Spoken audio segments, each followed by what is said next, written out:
এমন মায়ের নাম বলেছি যেই মাকে আল্লাহ আকাশ থেকে 11টা কোরআনের আয়াত দিয়ে জান্নাতের সার্টিফিকেট দিয়েছেন।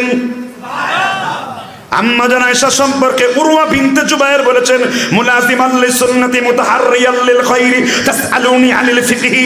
আম্মা জান আয়েশা রাদিয়াল্লাহু আনহা আল্লাহর নবীর কাছে আসসালামু আলাইকুম ওয়া রাহমাতুল্লাহি ওয়া বারাকাতুহু। ইন্নাল হামদালিল্লাহ নাহমাদুহু ওয়া নাস্তাঈনুহু ওয়া নাস্তাগফিরুহু ওয়া নু'মিনু বিহি ওয়া নাতাওয়াক্কালু আলাইহি ওয়া নাউযু বিল্লাহি মিন শুরুরি আনফুসিনা ওয়া মিন সাইয়্যাতি আ'মালিনা। من يهده الله فلا مضل له ومن يضلله فلا هادي له واشهد ان لا اله الا الله وحده لا شريك له واشهد ان سيدنا ايماننا قدوتنا حبيبنا طبيبنا وطبيب روحنا محمد الذي أرسله بالحق بشيرا ونذيرا وداعيا إلى الله بإذنه وسراجا وقمرا منيرا. فقد قال الله تعالى في كلامه المجيد أعوذ بالله من الشيطان الرجيم بسم الله الرحمن الرحيم التائبون العابدون السائحون الراكعون الساجدون الآمرون بالمعروف والناهون عن المنكر والحافظون لحدود الله وبشر المؤمنين. 28 নভেম্বর 2025 রোজ শুক্রবার, বিরাট ইসলামিক জলসা। আজকের মাহফিলের সম্মানিত সভাপতি জনাব professor doctor AQM Bazlur Rashid সাহেব, আজকের সম্মানিত প্রধান অতিথি জনাব মোহাম্মদ রেজাউর রহমান সাহেব, এছাড়া আমার পূর্বে আলোচনা করেছেন দ্বিতীয় মেহমান মোহাম্মদ রফিকুল ইসলাম সাহেব। আপনারা যারা দাঁড়ায় আছেন তারা কি খুব কষ্টে আছেন নাকি? তারা যারা দাঁড়ায় আছেন মাহফিলের ভিতরে বসে যান। আমরা চেষ্টা করব কোরআন হাদিসের কথা বলার জন্য ইনশাআল্লাহ। এমনিতে রাত হয়ে গেছে অনেক গভীর। সাধারণত এটা যখন আমি প্রতিদিন মাহফিল করি এটা তার শেষের দিকের সময়, কথা কি বুঝতে পেরেছেন কিনা? তারপরে মেনে নিতে হবে যেটার প্রতিষ্ঠান। আমরা যতক্ষণ পর্যন্ত কোরআন হাদিসের কথাগুলো শুনবো, মানবো, আমল করার চেষ্টা করব, ঠিক কিনা? আমি আবার বলছি, যারা দাঁড়িয়ে আছেন দয়া করে এখানে এসে বসে পড়ুন। নবী সাল্লাল্লাহু আলাইহি ওয়াসাল্লাম বলেছেন, যখন কোনো জায়গায় রহমানের মজলিসে কোরআন হাদিসের আলোচনা করা হয়, আল্লাহর ফেরেশতা সেই জায়গার উপর রহমতের বাড়িধারা অবতীর্ণ করেন আল্লাহর পক্ষ থেকে, ঠিক না ঠিক? ফেরেশতারা সেই জায়গাটা পাহারা দেন। তিরমিজি শরীফের 244 নম্বর হাদিস, নবী সাল্লাল্লাহু আলাইহি ওয়াসাল্লাম বলেন, মান সালাকা তরিকান ইয়ালতামিসু ফীহি ইলমান সাহালাল্লাহু লাহু তরিকান ইলাল জান্নাহ। আল্লাহর কোনো বান্দা, আল্লাহর কোনো বান্দি যদি ইলম অর্জন করার জন্য একটি পাকে আল্লাহর রাস্তায় বাড়িয়ে দেয়, আল্লাহ তার জন্য জান্নাতের রাস্তাকে সহজ করে দেন। যতক্ষণ পর্যন্ত বসে আছেন, 1 ঘন্টা হোক, 1.5 ঘন্টা হোক, যতক্ষণ আলোচনা হবে আমরা প্রথম থেকে শেষ পর্যন্ত শুনবো ইনশাআল্লাহ। কে কে রাজি আছেন হাত তুলতে দেখতে চাই একটু। আল্লাহ আমাদের কবুল করেন, বলেন আমিন। হাত নামিয়ে ফেলেন। যারা হাত তুলছেন তারা মুমিন না মুনাফিক? যারা আওয়াজ দেন নাই তারা হয়তো মুনাফিক নাকি?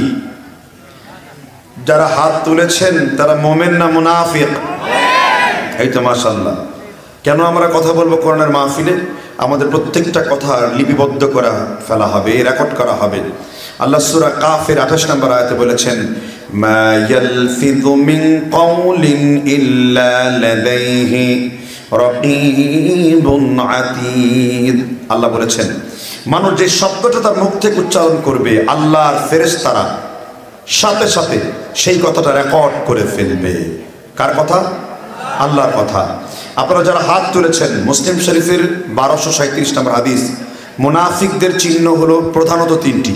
কি কি? 1 নাম্বার, ইদা হাদ্দাসা কাযাবা ওয়া ইদা ওয়া'দা আখলাফা। যখন সে কথা বলবে মিথ্যা কথা বলবে, আর যখন সে ওয়াদা করবে মিথ্যা ওয়াদা করবে। এজন্য আপনারা যারা হাত উত্তোলন করেছেন, এটা কোনো রাজনৈতিক দরবার নয়, এটা কোনো পীরের দরবার নয়, কোরআনের মজলিসের সর্বশ্রেষ্ঠ দরবার। ঠিক না? ঠিক করে বলেন। এই জন্য কোরআনের মাহফিল বসতে গেলে 3টা হক আপনাদেরকে আদায় করতে হবে। 1 নম্বর, সূরাতুল আরাফের 204 নম্বর আয়াতে আল্লাহ বলেছেন, ওয়াইদা কুরিআল কুরআন, যখন তোমার সামনে তেলাওয়াত করা হবে আল্লাহর কোরআন, আনসিতু শব্দের অর্থ হলো নাহাউ আনিল কালামি, তোমরা তোমাদের কথাগুলোকে বন্ধ করে দাও, চুপ করে কোরআন তেলাওয়াত করতে শোনো, কোরআনের বক্তব্য শোনো, আলোচনা শোনো। এতে কি লাভ হবে? লাআল্লাকুম তুরহামুন, আশা করা যায় তোমরা আল্লাহর রহমত লাভ করতে পারবে। সুবহানাল্লাহ। আর কোরআনের দ্বিতীয় আদব হলো, যখনই আপনি শুনবেন, ওই কথাটা কি জন্য শুনবেন? আমল করার জন্য শুনবেন।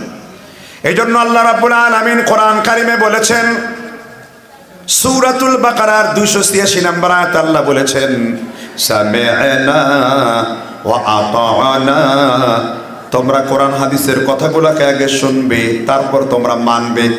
আমরা বললাম আল্লাহ, আমরা কোরআন হাদিসের কথাগুলো শুনলাম, এরপরে মানলাম, আমাদের এতে ফজিলত কি হবে? আল্লাহ বলেন, কোরআনের কথাগুলো আগে শুনেছো, এরপরে মেনেছো, গুফরানাকা রাব্বানা ওয়া ইলাইকাল মাসির। আল্লাহ বলেন, গোলাম, কোরআনের কথাগুলোকে আগে শুনেছো, এরপরে মেনেছো, আমি আল্লাহ তোমাদের পেছনের গুনাহগুলোও ক্ষমা করে দিয়েছি। তাহলে কোরআন গুনাহ মার্জনের একটি রাস্তা হলো এটা। ঠিক না? ঠিক। আমি সংক্ষিপ্ত সময়ে আমি কিছু আলোচনা করব মুমিনের গুণাবলী নিয়ে। কিছু কিসের গুণাবলী? মুমিনের গুণাবলী। আপনারা এখানে মুমিন কে কে আছেন? আমরা সবাই আশা রাখতে পারি মুমিন, তবে কিছু অমুসলিমরাও থাকতে পারে, সেটা exceptional, not for the example. আমরা সবাই মুমিন। একজন মুমিনের প্রথম দায়িত্ব কর্তব্য কি? কি পড়লে মুমিন হয় বলেন তো? মুমিনের কতগুলো গুণ রয়েছে জানা আছে কি? আল্লাহ সূরা মুমিনুন নামে একটা সূরা অবতীর্ণ করেছেন। এর প্রথম আয়াতে আল্লাহ আলোচনা করেছেন মুমিনের গুণাবলী কি কি। আল্লাহ বলেছেন, قد أفلح المؤمنون الذين هم في صلاتهم خاشعون। আল্লাহ বলেন, মুমিন, একজন মুমিনের প্রথম গুণ হলো قد أفلح المؤمنون الذين هم في صلاتهم خاشعون। মুমিনের প্রথম গুণ হলো সে তার নামাজগুলোকে খুশু খুজুর সাথে আদায় করবে। এই জন্য আপনার এলাকায় নামাজির সংখ্যা বেশি না কম? নামাজির সংখ্যা বেশি না কম? প্রথম পয়েন্ট আজকে আলোচনা করব, নামাজির সংখ্যা কেন আমাদের বাংলাদেশে কম। এটা বোঝার জন্য ওয়াজের দরকার আছে। ইসলামিক ফাউন্ডেশন বাংলাদেশ 2009 সালে একটা পরিসংখ্যান ছেপেছিল। তাতে বলা হয়েছিল বাংলাদেশের বেনামাজির সংখ্যা হলো প্রায় 99%। বাংলাদেশে নামাজির সংখ্যা মাত্র হলো 1%। নামাজির সংখ্যা কত? সাল্লু কামা রাআইতুমুনি উসাল্লি, রাসূলের পদ্ধতিতে নামাজ পড়বে এরকম হয়তো কোনো পার্সেন্টেজই আসবে না। আমরা হানাফি, মালিকি, শাফিঈ, হাম্বলি সকল মাযহাবের নামাজকেও এর মধ্যে শামিল করেছি। 1%। তা নামাজের সফল কাম হওয়ার জন্য মুমিনের প্রথম কাজ হলো নামাজ আদায় করা, কিন্তু সে নামাজগুলো আমাদের দেশে আদায় করা হয় না। 1% নামাজি আমাদের বাংলাদেশে। ঠিক না? ঠিক। আচ্ছা, এখন যারা নামাজকে ছেড়ে দেয়, শরীয়তে তাদের হুকুম কি? এটা যদি আপনারা জানেন তো ওয়াজ বুঝতে সুবিধা হবে। নামাজকে কেউ যদি পরিত্যাগ করে, ছেড়ে দেয়, নারী এবং পুরুষ, শরীয়তে তার হুকুম কি কি? 1 নাম্বার, সে কাফের। 2 নাম্বার, তার মৃত্যুতে ইন্না লিল্লাহ পড়া যাবে না। 3 নাম্বার, তার কবরস্থানে প্রস্রাব করা যাবে না, কারণ তার কবর একজন মুমিনের চাইতে নাপাক। এই জন্য মুমিনের প্রস্রাব তার চাইতে পবিত্র, তাই তার কবরস্থানে প্রস্রাব করা যাবে না। বেনামাজি। 4 নাম্বার, কোনো বেনামাজি মুরতাদের জানাজা কোনো আলেম এবং যারা নামাজি তারা ইমামত করতে পারবে না। 5 নাম্বার, বেনামাজির বিয়ে বন্ধন ঠিক থাকে না, তাই তাদের সন্তান হালাল জাদা না হারাম জাদা এটা আলোচনা করার পরেই আপনি বুঝতে পারবেন। কথাকে বুঝতে পেরেছেন কিনা? আর প্রত্যেকটা পয়েন্ট আমরা দলিল আকারে নেব। আপনার মুখ বন্ধ থাকবে, আপনার শক্তি বন্ধ থাকবে, দলিলের বাইরে আপনি কোনো কথার প্রতিবাদ করতে পারবেন না। দলিল থাকলে উপস্থাপন করতে পারবেন, ঠিক না বেঠি? তা নামাজ পরিত্যাগকারী শরীয়তের দৃষ্টিতে মুসলমান না কাফের? একমত না দুই মত? আচ্ছা, এক কাফের যে বললেন, নামাজ অস্বীকারী কাফের, নামাজ ছেড়ে দিলে কাফের? এখানে কিন্তু চুপ। এরা কিছু ভাইরা বলছে নামাজ অস্বীকার করলে কাফের, আবার কিছু ভাই বলছে নামাজ ছেড়ে দিলে কাফের। আমরা হাদিসের হুবহু কথা নিব, ঠিক না ঠিক? নামাজ অস্বীকার করলে কাফের হবে, প্রথম এর জন্য দলিল দরকার। দলিল নেই, কিন্তু নামাজকে ছেড়ে দিলে কাফের এই মর্মে 27টি দলিল রয়েছে। কয়টা দলিল? কিছু রাসূলের সাহাবী আর রাসূলুল্লাহ সাল্লাল্লাহু আলাইহি ওয়াসাল্লামের। তাহলে প্রথম আমরা জেনে নেই যে নামাজের কথাটা কোরআনে কয়বার আল্লাহ উল্লেখ করেছেন? শুধু 82 বার না, মোট 92 বার। আর বাকি রুকু সাজদার কথাও আল্লাহ আলোচনা করেছেন। কথা ক্লিয়ার না ক্লিয়ার? তাহলে নামাজের কথা আল্লাহ কয়বার উল্লেখ করেছেন? মোট 92 বার। কয়বার? 92 বার। 82 বার সরাসরি, বাকি ইঙ্গিতপূর্ণ কথা আল্লাহ আলোচনা করেছেন। এবার আসেন, নামাজকে ছেড়ে দিলে যে কাফের হয় এই মর্মে কোরআন কারিমের একটি আয়াত উল্লেখ করেছে যে আল্লাহ নামাজ পরিত্যাগকারীকে মুশরিক বলেছেন। আকিমিস সালাহ ওয়ালা তাকুনু মিনাল মুশরিকিন, তোমরা নামাজকে প্রতিষ্ঠিত করো, না হলে তোমরা মুশরিকদের দলভুক্ত হবে। তার মানে নামাজকে ছেড়ে দিলে সে কি হয়ে যায়? মুশরিকদের দলভুক্ত হয়ে যায়। এটা প্রমাণ হলো সুনানে তিরমিজি কিতাবুস সালাত হাদিস নাম্বার 1141 নাম্বার। হাদিসের সনদকে আলবানী হাসান বলেছেন, তিরমিজি হাসান বলেছেন। নবী সাল্লাল্লাহু আলাইহি সাল্লাম বলেছেন, ওয়াহদুল লাযীনা বাইনানা ওয়া বাইনাহুমুস সালাহ, আল্লাহর সাথে বান্দার চুক্তি হলো নামাজ। মান তারাকাস সালাহ মুতাআম্মিদান ফাকাদ কাফারা, আল্লাহর কোনো বান্দা যদি ইচ্ছাকৃতভাবে নামাজকে ছেড়ে দেয় তাহলে সাথে সাথে ওই ব্যক্তি কাফের হয়ে যায় বলেছেন মুহাম্মদ। আল্লাহর সাথে বান্দার চুক্তি কি? আল্লাহর নবী আরো পরিষ্কার করে বলেছেন, বাইনাল আবদি ওয়াশ শিরকি ওয়াল কুফরি তারাকুস সালাহ, আল্লাহর সাথে বান্দার চুক্তি হলো নামাজ। কেউ যদি ইচ্ছাকৃতভাবে এক ওয়াক্ত নামাজকে ছেড়ে দেয় সাথে সাথে সেই ব্যক্তি কাফের হয়ে যাবে। এবার একটা প্রশ্ন আপনাদের করি, আমার কথাগুলো আপনারা বুঝতে পারছেন তো? পৃথিবীতে একটা নামাজের কথা বলেন যেই নামাজটা আল্লাহ আদম থেকে সকল নবীর জন্য দায়িত্ব দিয়েছেন, সেটা কোন নামাজ?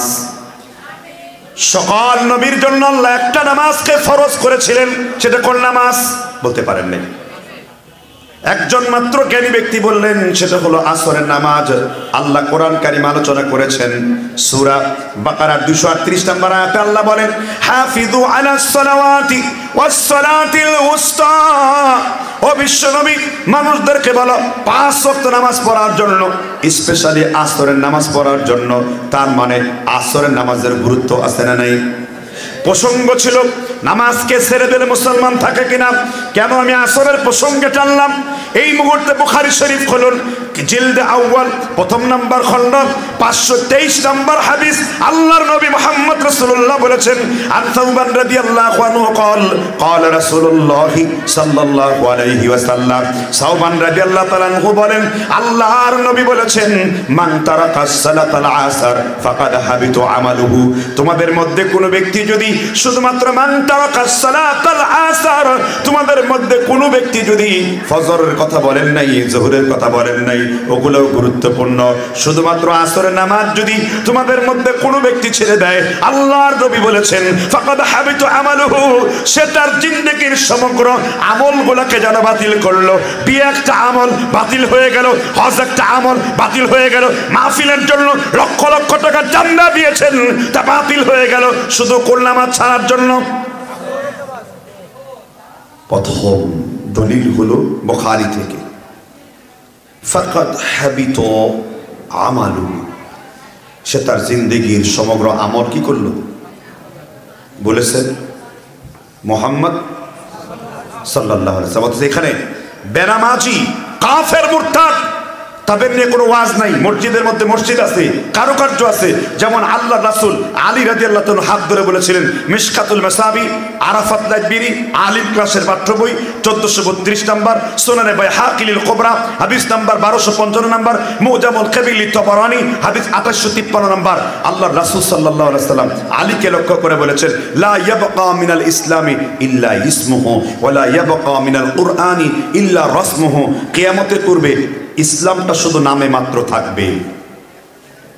কি মাত্র থাকবে? আসলে ইসলাম আপনার মুসলিম। ওয়ালা ইয়াবকা মিনাল কুরআন ইল্লা রাসমুহু, আর কোরআনের অক্ষরটা শুধুমাত্র অবশিষ্ট থাকবে। মাসাজিদুহু, আর মসজিদগুলো থাকবে আমিরাতুন ওয়া খারাবিন মিনাল হুদা, মসজিদগুলো চাকচিক্য দিয়ে পরিপূর্ণ থাকবে, কিন্তু মসজিদগুলো থাকবে হেদায়েত শূন্য। এই কথাটার সত্যতা আপনাদের এলাকায় আছে না নাই? মসজিদে আজান হয়, মুসল্লি নামাজ পড়তে যায় না, কারণ এই ব্যক্তি মনে করে নিয়েছে নামাজ ছেড়ে দিলে এক সময় না এমনিতে এমনি জান্নাতে যাব। এটা ভুল, এটা ভুয়া। এই চিন্তা আপনাকে জাহান্নামের সব থেকে নিচের দিকে নিয়ে যাবে। নামাজকে পরিত্যাগ করলে আপনি চিরস্থায়ী জাহান্নামী হবেন। কয়স্থায়ী জাহান্নামী? আচ্ছা, কোন ব্যক্তি যদি নামাজকে পরিত্যাগ করে, ইমামদের মধ্যে সর্বশ্রেষ্ঠ ইমাম কয়জন? ইমামদের ভিতরে সর্বশ্রেষ্ঠ ইমাম হলো 4 জন। 1 নাম্বার কে? ইমামে আবি হানিফা রহমতুল্লাহ আলাইহি। 2 নাম্বার কে? ইমাম মালিক রহমতুল্লাহ আলাইহি। 3 নাম্বার কে? ইমাম শাফি রহমতুল্লাহ আলাইহি। 4 নাম্বার ইমাম আহমদ ইবনে হাম্বল রাহিমাহুল্লাহ। প্রথম হাদিস বলেছিলাম, কেউ যদি ইচ্ছাকৃতভাবে এক ওয়াক্ত নামাজ ছেড়ে দেয়, সে ব্যক্তি কি হয়ে যাবে? জোরে বলেন। আল্লাহর নবী মুহাম্মদ রাসূলুল্লাহ সাল্লাল্লাহু আলাইহি ওয়াসাল্লাম তিনি জীবনে কোনোদিন নামাজ ছেড়েছিলেন কিনা? কোনোদিন নামাজ ছেড়েছিলেন কিনা? আল্লাহর নবী জীবনে কোনোদিন নামাজ ছাড়েন নাই, কিন্তু খন্দকের যুদ্ধে তিনি 2 ওয়াক্ত নামাজ কাজা করেছিলেন। খন্দকের যুদ্ধে আল্লাহর নবী আসরের নামাজ এবং মাগরিবের নামাজ কাজা করেছিলেন। আমার দেশে একটা ভুল ফতোয়া রয়েছে, 1 ওয়াক্ত নামাজ যদি কেউ ছেড়ে দেয়, কাজা যদি করে, কত হুকবা জাহান্নামে থাকতে হবে বলেন তো দেখি? 80 হুকবা। 80 হুকবা সমান সমান কত? 2,88,00,000 বছর। আমার বক্তব্য নয়, ফাজাইল আমলের ভিতরে জাকারিয়া কান্দালবি এই দলিলটি দিয়েছেন, কিন্তু দলিল আপনাকে কোরআন হাদিস থেকে নিতে হবে। আল্লাহর নবী খন্দকের যুদ্ধে নামাজ কাজা করলেন। যদি আপনার কথা সত্য হয়ে যায়, আমার নবী কয় লক্ষ বছর জাহান্নামে থাকবি বলেন? তাহলে আপনার যদি এই কথার উপর কোনো দলিল থাকে, কোরআন হাদিস থেকে দিবেন, দয়া করে উল্লেখ করবেন। আর আমি যে দলিলটা আপনাকে দিয়েছি, এই দলিলটা বুখারী শরীফের কিতাবুল মাগাজির মধ্যে আল্লাহর নবী মুহাম্মদ রাসূলুল্লাহ নিজের জবানিতে বলেছেন, মানুষকে সহজ করেন, কঠিন করবেন না। নামাজকে ইচ্ছাকৃতভাবে কেউ যদি কাজা করে, আর কাজা যদি অভ্যাস হয়ে যায়, ওই ব্যক্তি বেনামাজি হয়ে যায়। কিন্তু যদি কোনো কারণে ভুলবশত, কিংবা কোনো ঘুমের কারণে, কিংবা শয়তানের ধোঁকায় পড়ে নামাজ যদি কখনো কাজা করেন, তওবা করেন, তাহলে আল্লাহ ক্ষমা করে দিবেন। ঠিক না? ঠিক। 2,88,00,000 বছরের ফতোয়া দেওয়ার কারণে মানুষ মনে করেন উমরি কাজা আদায় করি নাই, এই জন্য এখনো পর্যন্ত নামাজ আদায় করে না। অথচ আল্লাহর হাবিব সহজ করেছেন। মিশকাতুল মাসাবিতে মোল্লা আলী কারি রহমতুল্লাহ আলাইহি মিরকাতুল মাফাতিহের ভিতরে হাদিস এনেছেন, আল্লাহর কোন বান্দা যদি গুনাহ করার পরে আবার তওবা করে, রাসূল বলেছেন, আত্তাইব মিনাজ যামবি কামাল লা যামবা লাহু, আমি আদম সন্তানকে কেউ যদি অন্যায় থেকে তওবা করে, আমি তাকে জন্মভূমির শিশুর মতন পবিত্র বানায়া দেই। আল্লাহর নবী আরো বলেছেন, রিয়াদুস সালিহিনের 1432 নম্বর হাদিস, আল্লাহর নবী বলেছেন, তোমরা বেশি বেশি তওবা করো, কারণ মাল্লাজিমাল ইস্তিগফার জাআলাল্লাহু লাহু মিন কুল্লি দিকিন মাখরাজা ওয়া মিন কুল্লি হাম্মিন রাজাকা হাইতু লা ইয়াহতাসিব। আল্লাহর নবী বলেছেন, তোমরা বেশি বেশি তওবা করো, তওবার দ্বারা আল্লাহ তোমার রিজিকের প্রশস্ততা বাড়িয়ে দেবেন, তোমার অন্তরের সংকীর্ণতা দূর করবেন, আর এমন এমন জায়গা থেকে তোমার জন্য আল্লাহ রিজিক বরাদ্দ করবেন, তা তুমি কল্পনাও করতে পারবে না। এই জন্য 80 বছর নামাজ পড়তে পারেন নাই, 70 বছর নামাজ পড়তে পারেন নাই, কিন্তু আমার বক্তব্য শুনে আমার কোন মা যদি পর্দার অন্তরালে এই বক্তব্য শুনে আর এই মুহূর্তে যদি তওবা করে, আল্লাহর নবী বলেছেন করেছেন তাকে জন্মভূমির শিশুর মতন পবিত্র করে দেওয়া হবে। আপনি নামাজ স্টার্ট করলে আগের নামাজের গুনাহগুলো ক্ষমা করে দেওয়া হবে। এটি হলো বিশুদ্ধ মত। 2,88,000 বছর ভুয়া কি उसका नाम निशाना कभी नहीं मिलता। আপনি বাহরুর রায়েক বলেন, আহসানুল ফতোয়া বলেন, হানাফি মাযহাবের ইদাহুল আদিল্লা বলেন, ফিকহি মাকালাত বলেন, আবকা মাসআলা और उनका हाल বলেন, মুফতি রশিদ গাঙ্গুহির ফতোয়া রশিদিয়া বলেন, আল্লামা আবিদিন শামির রদ্দুল মুহতার বলেন, কোন জায়গায় ফতোয়া উল্লেখ করা নাই। অতএব উম্মতকে সহজ করেন। কথার প্রসঙ্গে কথা আসলো, ঠিক না ঠিক করে বলেন। এটাকে তো আমাদের আশার আলো দেখিয়েছে। কিসের আলো দেখিয়েছে? অনেকে এখানে বেনামাজি বসে আছেন। অনেক মুমিনদের প্রথম গুনাহ বলি হলো নামাজের পরিপূর্ণ থাকতে হবে। শুধু নামাজের মর্যাদাটা কেমন একটু বোঝানোর জন্য বলি। সর্বপ্রথম নামাজ শুরু হয় সকালবেলা কোন নামাজ দিয়ে? ফজর নামাজের ফজিলত কি? ফরজ, আমি ফরজের ফজিলত বলছি না। বুখারী শরীফের কিতাবুস সালাতের 1461 নম্বর হাদিস রাসূল সাল্লাল্লাহু আলাইহি সাল্লাম বলেন যে সাল্লা রাকাতাইনি, কেউ যদি শুধু 2 রাকাত ফজর পাল্লায় রাখা হবে, মা লাকুম ফিদ দুনিয়া ওয়াল আখিরা, গোটা দুনিয়ার সবকিছুকে এক পাল্লায় রাখা হবে আল্লাহর কাছে। শুধুমাত্র ফজরের 2 রাকাত সুন্নতের মূল্য দুনিয়ার যা কিছু আছে তার থেকে বেশি আল্লাহর কাছে মূল্যায়ন হবে। সুবহানাল্লাহ। ফজরের নামাজের সুন্নতকে সারলে পাপ হবে কিনা? উত্তর দেন। আমরা যারা হানাফি, আমরা মনে করে নিয়েছি সুন্নত নামাজগুলাকে সুন্নতে মুআক্কাদা বলা হয়, ঠিক না ঠিক? ফজরের নামাজের সুন্নত সুন্নতে মুআক্কাদা, জোহরের নামাজের সুন্নত সুন্নতে মুআক্কাদা, জোহরের পূর্বের সুন্নতটাও সুন্নতে মুআক্কাদা। তারপরে মাগরিবের নামাজ 2 রাকাত সুন্নত হলো সুন্নতে মুআক্কাদা, এশার নামাজের পর 2 রাকাত সুন্নত হলো সুন্নতে মুআক্কাদা, ঠিক না ঠিক করে বলেন। কিন্তু আহলে হাদিসের সামান্য একটু মতবিরোধ রয়েছে। আহলে হাদিসরা মনে করে যে হাদিসটি ইমাম তিরমিজি রাহমাতুল্লাহ আলাইহি উল্লেখ করেছেন, আল্লাহর হাবিব বলেছেন যে ব্যক্তি 12 রাকাত সুন্নাত নামাজের হিফাজত করবে জান্নাতের বাইরেও আল্লাহ তার জন্য একটা ঘর নির্মাণ করবেন। সেই 12 রাকাত নামাজ কোনটা? ইমাম আব্দুর রহমান মুবারকপুরি তিনি মিজি শরীফের সরা লিখেছেন তুহফাতুল আহওয়াজি এর 2য় খণ্ডে তিনি আলোচনা করেছেন ফজরের সুন্নত শামিল, যোহরের সুন্নত শামিল। যোহরের সুন্নত প্রথমটা কয় রাকাত? একসাথে কয় রাকাত?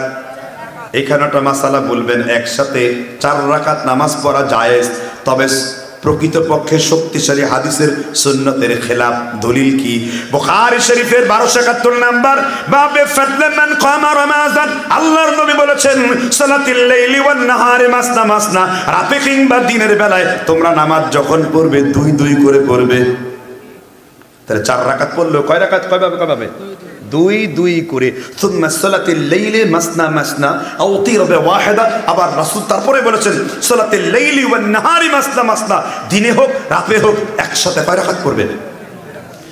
আব্দুল্লাহ ইবনে আমারের 4 রাকাত নামাজের যে হাদিস বলা হয়, 3 জন রাবীর উপরে আপত্তি করেছেন ইমাম বুখারী রাহমাতুল্লাহ আলাইহি তারিখুল কাবীরের মধ্যে একজন রাবীর উপর আপত্তি করেছেন। মিজানুল ইতিদালের মধ্যে আল্লামা হাফেজ শামসুদ্দিন যাহাবী রাহমাতুল্লাহ আলাইহি একজন রাবীর উপর আপত্তি করেছেন। আর নুকাতলি ইবনে সালার মধ্যে ইমাম ইবনে সালাম 3068 নাম্বার রাবীর উপর আপত্তি করেছেন। এইজন্য 4 রাকাত নামাজ একসাথে না পড়ে সুন্নতগুলো 2-2 করে ভেঙে পড়বেন। এটাই হলো উত্তম, এটাই হলো বুখারীর রাসূলুল্লাহ সাল্লাল্লাহু আলাইহি সাল্লামের হাদিস। কনফিউশন আছে? আর কোন কনফিউশন আছে? No confusion. এই দলিলটি ইমাম ইবনুল কাইয়িম জাওজি জাদুল মাআদের কাইফা সালাতুন নবীর 23 নম্বর পৃষ্ঠাতে এনেছেন। তার মানে ফজরের নামাজের সুন্নত একটা হানাফি এবং আহলে হাদিস সকলের মতে ফজরের সুন্নত নামাজটা হলো কি? সুন্নতে মুআক্কাদা। সুবহানাল্লাহ বলেন। ফজরের সুন্নত হানাফি আহলে হাদিস সকলের নিকট কি? সুন্নতে। আপনি যদি কোনো কারণে ফজরের সুন্নত না পড়েন অবশ্যই এটা পরিত্যাগ করলে আস্তে আস্তে গুনাহগার হবেন। পড়তে না পারলে সূর্য ওঠার পরে ফজরের সুন্নতটা কাজা আদায় করতে হবে। সুবহানাল্লাহ বলেন। এটা গুরুত্বপূর্ণ। এটা কি পূর্ণ? গুরুত্বপূর্ণ। আল্লাহ বুঝার তৌফিক দান করুক। নামাজের গুরুত্বের কথা আমি আপনাদেরকে বলছিলাম, ঠিক না? ঠিক। নামাজ বেনামাজি বাড়ার প্রথম কারণ হলো এই 2,88,000 বছরের ফতোয়া, আর দ্বিতীয় কারণ হলো বেনামাজিকে কাফের মনে করেন না অনেকেই, ঠিক না ঠিক? এখন বেনামাজি, যে এই এলাকায় নামাজির সংখ্যা বেশি না কম? নামাজি যারা নামাজ যারা পরিত্যাগ করে তাদের শাস্তি কি শরীয়তে? বলতে পারলেন না? কি শাস্তি দিতে হবে নামাজ ছেড়ে দিলে? আমার মতন 10 গ্রাম সাইজের, 12 গ্রাম সাইজের, 20 গ্রাম সাইজের টিকটিকি মোল্লার ফতোয়ার কোনো দাম নাই। ফতোয়া যাদের দাম, আল্লামা আহমদ ইবনে হাম্বল রহমতুল্লাহ আলাইহি তাকে প্রশ্ন করেছেন তার ছেলে আব্দুল্লাহ, মাল হুকমু আল হুকমু তারাকুস সালাত, নামাজ যদি ইচ্ছাকৃতভাবে কেউ ছেড়ে দেয় তার হুকুম কি হবে? ইমাম আহমদ ইবনে হাম্বল বলেন, ওই দেশের সরকারের দায়িত্ব হলো ওই ব্যক্তিকে কুরবানি করে দেওয়া, কারণ বেনামাজিকে কুরবানি করতে হবে, এটাই হলো আল্লাহর রাসূলের বিধান। ইমাম আহমদের ফতোয়া তো কোনো দাম নেই যদি উনি দলিল না দেন, ঠিক না ঠিক? এবার দলিল উল্লেখ করতে চাই। সুনানে বাইহাকিল কুবরা হাদিস নাম্বার 2144 নাম্বার, মাজমাউজ যাওয়ায়েদ, ইমাম হাইসামি নুরউদ্দিন ইরাকি আল হাইসামি রাহমাতুল্লাহ আলাইহি হাদিস উল্লেখ করেছেন 1692 নম্বরে। আল্লাহর নবী ওঠের পিঠে চড়ে আছেন, আরবের একজন বেদুইন চলে এসেছে। বেদুইন আপনি বুঝবেন না, বেদুইন বলা হয় রাজশাহী চর এলাকার লোকেরা, ওই যে কোদালকাটি মানিক চর, এরা বেদুইন। আবার চাঁপাইনবাবগঞ্জের দিয়ার এলাকার লোকগুলাকে বলা হয় বেদুইন, মানে গ্রাম্য লোক। আপনার এলাকার চরের লোকগুলাকে বলা হয় কি? বেদুইন। তারা সভ্যতা থেকে অনেক দূরে থাকে।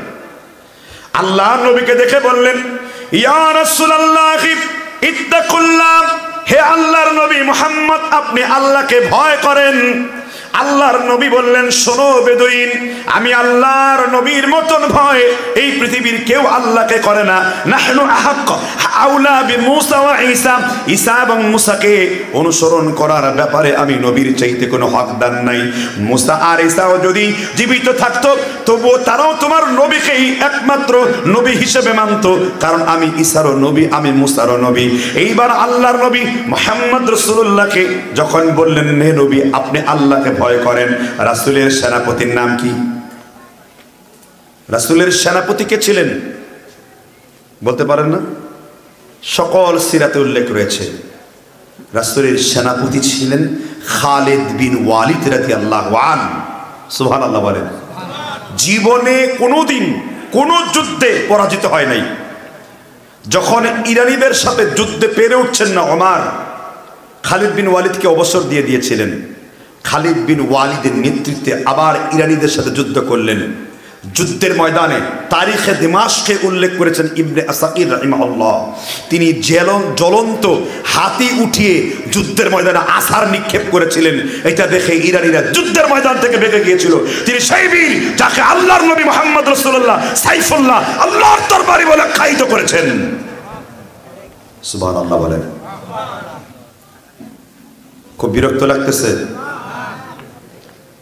যেই লোকগুলো দাঁড়িয়ে থাকবে, নড়াচড়া করবে, আস্তে করে বসিয়ে দেবেন, কারণ তারা ওয়াজের ডিস্টার্ব। ক্যান্সার, এগুলো কি ক্যান্সার।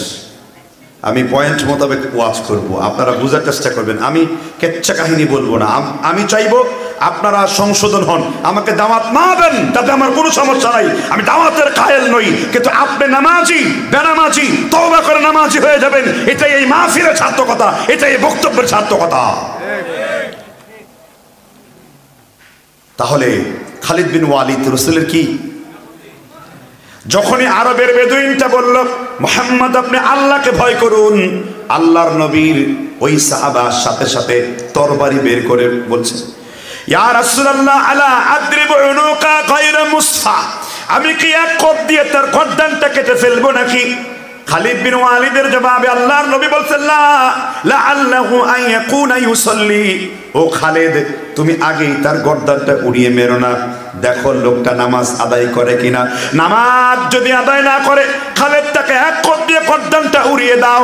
এই হাদিস দিয়ে ইমাম আহমদ ইবনে হাম্বল, ইমাম শাফিঈ, মালিক রাহমাতুল্লাহ আলাইহি ইস্তেদলাল করেছেন, ইস্তেমবাদ করেছেন, দলিল প্রদান করেছেন।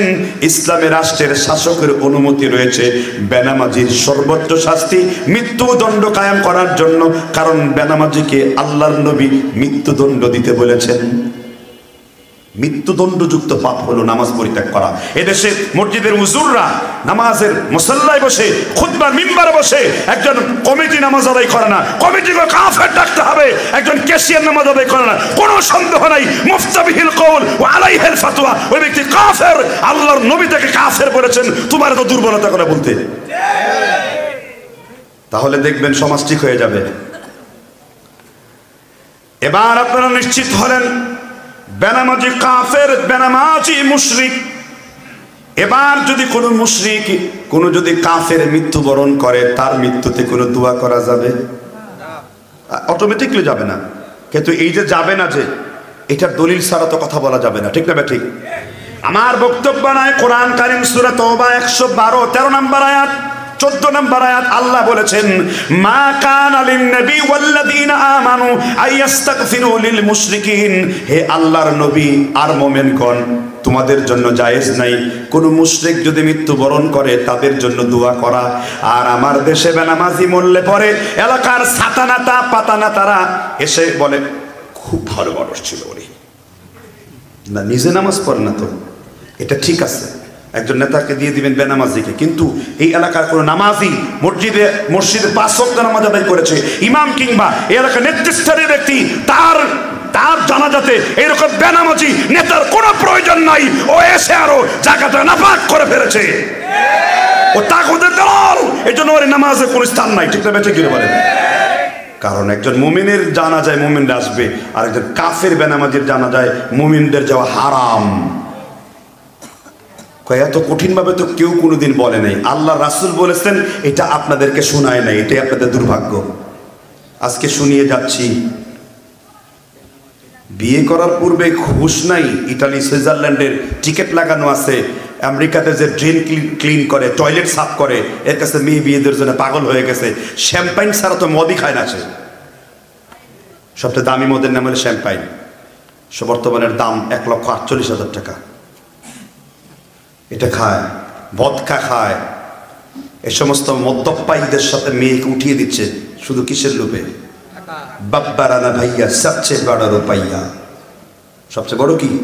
ये हाल तेरा जाल है, अजीब तेरा चाल है, मकसूद मेरा माल है, जिंदगी अंधे कर दिया। ঠিক না ঠিক? শুধু মালের পিছনে ছুটলে হবে না। একজন বেনামাজি কাফের কাছে মেয়ে বিয়ে দেওয়া জায়েজ? একটু আগে দলিল দিয়েছি, বেনামাজি মৃত্যুতে ইন্না লিল্লাহ পড়বেন না। দলিল পেয়েছেন কিনা? এবার আমি আজকের এই মাহফিলে একজন বক্তব্য দিয়েছেন, আমার পূর্বে দ্বিতীয় মেহমান আলোচনা করেছেন, তার মাদ্রাসাতেও জালসার ডেট রেখেছি, মানে মাহফিলে ডেট রেখেছি 26শে ডিসেম্বর, আল্লাহ যদি কবুল করে ওখানে বক্তব্য দেব। তিনি আমার পূর্বে বলেছেন ফেরাউনের একটা আয়াত পড়তে, যে আল্লাহ ফেরাউনকে চিরস্থায়ী জাহান্নামী করবেন এবং এই পৃথিবীর যত মানুষ আল্লাহ কিয়ামত পর্যন্ত সৃষ্টি করবেন সব থেকে বেশি আযাব আল্লাহ ফেরাউনকে দেবেন। বলেন না, কি বলবেন? না সুবহানাল্লাহ বলবেন। ওর মতো কাফেরের তো এই আযাব হয় দরকার, ঠিক না? ঠিক। ফেরাউনের কথা শুনে খুব মজা মারলেন। শরীফ মুসলিম শরীফের বর্ণনায় বলেছেন, যারা নামাজকে পরিত্যাগ করবে তাদের হাসর হবে ফেরাউনের সাথে। এবার ফেরাউন কি একদিনের জন্য জাহান্নামী না চিরজীবনের জন্য জাহান্নামী?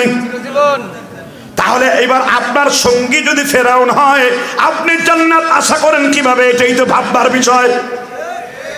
একজন ফেরাউন যেমন চিরজীবনের জন্য জাহান্নামী, একজন বেনামাজি ফেরাউনের মতন চিরজীবনের জন্য জাহান্নামী। আল্লাহর কসম করে বলি, এই দুনিয়ায় এমন কোন দলিল পাবা না যেই ব্যক্তি নামাজ ছেড়ে দিয়েছে কিন্তু নামাজ ছেড়ে দেওয়ার পর তাকে আবার জান্নাতে দেওয়া হবে। আজকের ফতোয়া ভালো করে শুনে নাও, 5 শ্রেণীর ব্যক্তি চিরস্থায়ী জাহান্নামী হবে।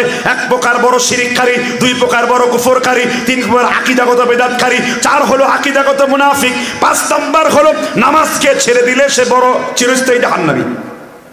কোনো দান সাদকা কিচ্ছু কাজে আসবে না। এমনি ছেড়ে দিবেন মনে করেছেন আপনি? এমনি ছেড়ে দিবেন আপনি মনে করেছেন? না, আপনি বেনামাজি কাফের, কখনো ছাড়া হবে না আপনাকে। আপনি ইসলাম যেটা ফরজ অবশ্যই অবশ্যই করবেন, যেটা অথেন্টিকতা রয়েছে। তো এই এলাকায় দেখেন আজকে যদি নামাজি হতো মসজিদটা পড়ে যেত, ঠিক না ঠিক জোরে বলেন। কিন্তু নিজের নফসের সাথে জিহাদ করতে পারে না, নিজের 3.5 হাত বডির সাথে জিহাদ করতে পারে না, নিজের চোখকে কন্ট্রোল করতে পারে না, এমন লোক দিয়ে লাভ কি আল্লাহ? পৃথিবীতে আমার অনেক মা বোন এখানে আছে না নাই? বিয়ে করার পূর্বে বাচ্চাগুলাকে, মেয়েগুলাকে বেনামাজদের কাছে তুলে দিয়েছেন। এখানে যারা লুচ্চা, যারা চরিত্রহীন, তারা বিয়ে করবে একজন চরিত্রহীন রমণীকে। এখানে যারা নামাজি, কোনোদিন বেনামাজি মেয়েকে বিয়ে করবেন না, কারণ এর পেটে কোনোদিন ভালো কিছু হবে না। বেনামাজি মেয়ের নিকৃষ্ট পাপিষ্ট মাল্লায়ন বরকত উঠিয়ে নেবে ঘর থেকে। হ্যাঁ, বরকতের জন্য যায়, বাবা বরকত বৃদ্ধি করে দাও, বাবা পীরের দরবারে এসেছি, পীরের উসিলায় বরকত বেড়ে যাবে। কোনো হুজুরের ক্ষমতা নাই বরকত দেওয়ার, কোনো পীরের ক্ষমতা নাই বরকত দেওয়ার। বরকত দেওয়ার একমাত্র মালিককে। আমার ওয়াজ নয়, আল্লাহ কোরআনে বক্তব্য দিয়েছেন সূরাতুল মুলকের, তাবারাকাল্লাযী বিয়াদিহিল মুলক ওয়া হুয়া আলা কুল্লি শাইইন কাদির। বিশ্বনবী মানুষদেরকে জানিয়ে দাও, আমি আল্লাহর হাতেই রয়েছে বরকত। কার হাতে বরকত? হুজুর বরকত দিয়ে যান, হুজুরের বরকত দেওয়ার কোনো ক্ষমতা নাই। उसी की तलब में मरूचत मरूतुम मुबर्रहा शरकत किसने अल्लाही अखुवत के गुलदन किसने सजाई हमारे नबी ने हमारे नबी। এজন্য বরকতের একমাত্র মালিক কে? আর বেনামাজি হওয়ার কারণে বরকতবিহীন বিয়ে হচ্ছে। বিয়ে করার কতগুলো ফরজ রয়েছে। বিয়ে করার 1 নাম্বার ফরজ হলো কুফু ঠিক করা। কি ঠিক করা? কুফু। কুফু বুঝেন কাকে বলে? ফুপু টুপু বলি নাই, ফুপু বলি নাই, কুফু বলেছি। এটা আরবি জবানের শব্দ। কোরআনে কুফু শব্দটা পড়েন নাই? ওয়ালাম ইয়াকুন লাহু কুফুয়ান। কুফু মানে সমকক্ষতা।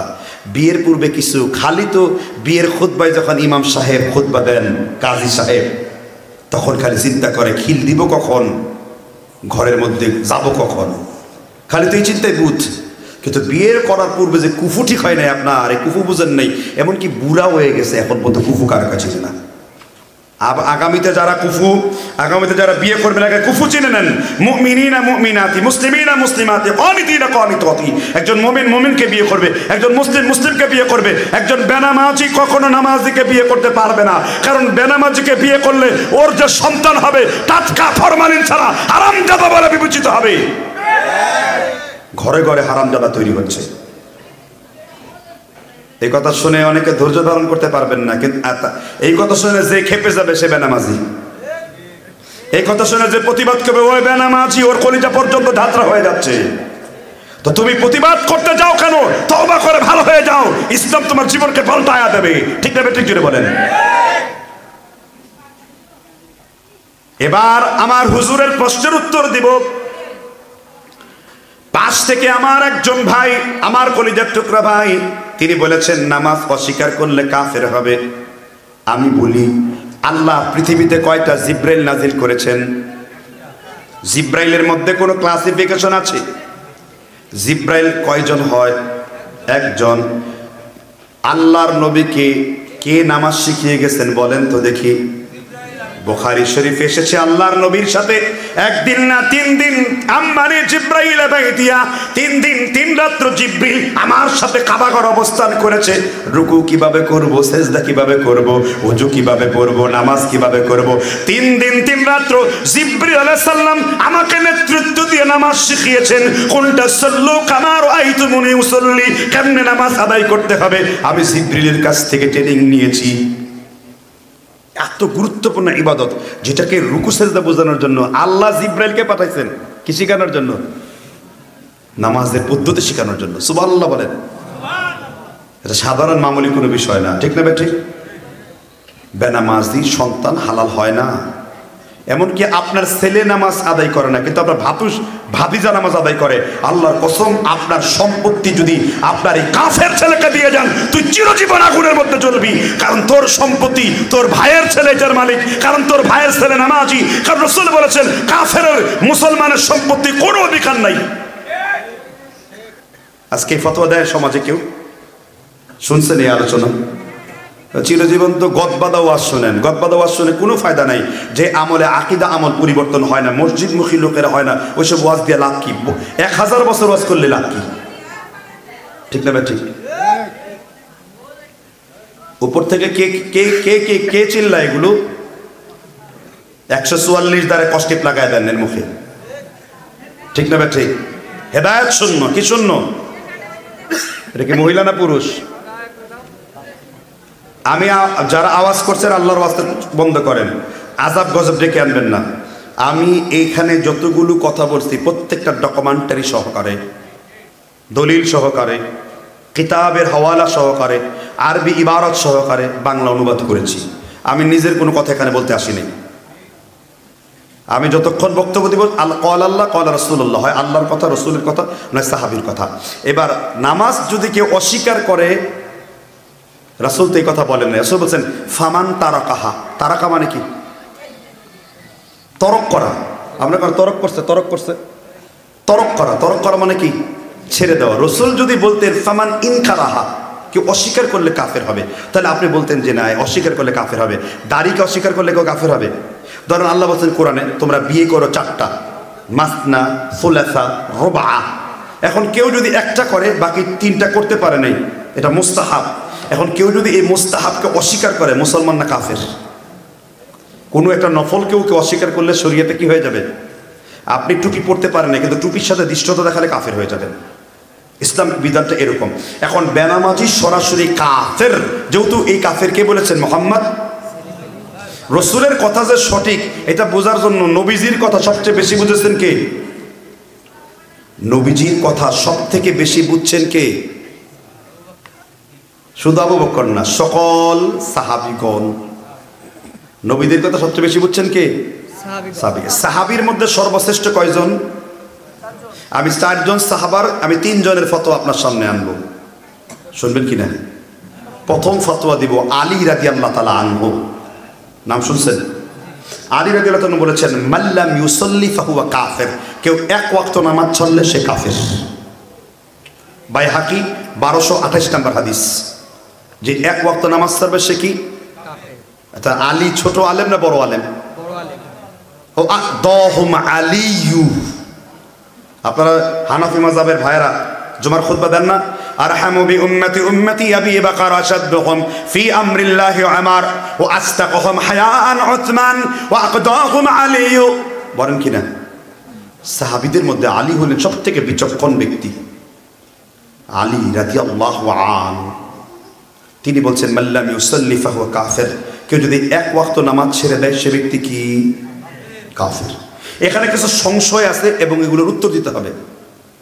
যারা মেডিকেলে পড়ে আছে, জ্ঞান নাই, এখন এই ব্যক্তি তো নামাজ রেগুলার ছাড়তেছে, সে কি কাফের তাহলে? কেন?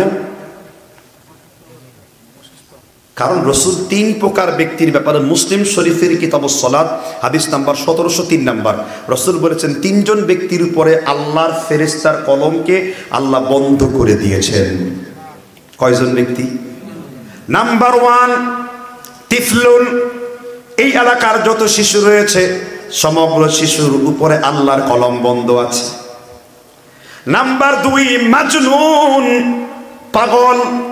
আপনার রাস্তার কুকুরের সাথে খাবার শেয়ার করে খায়।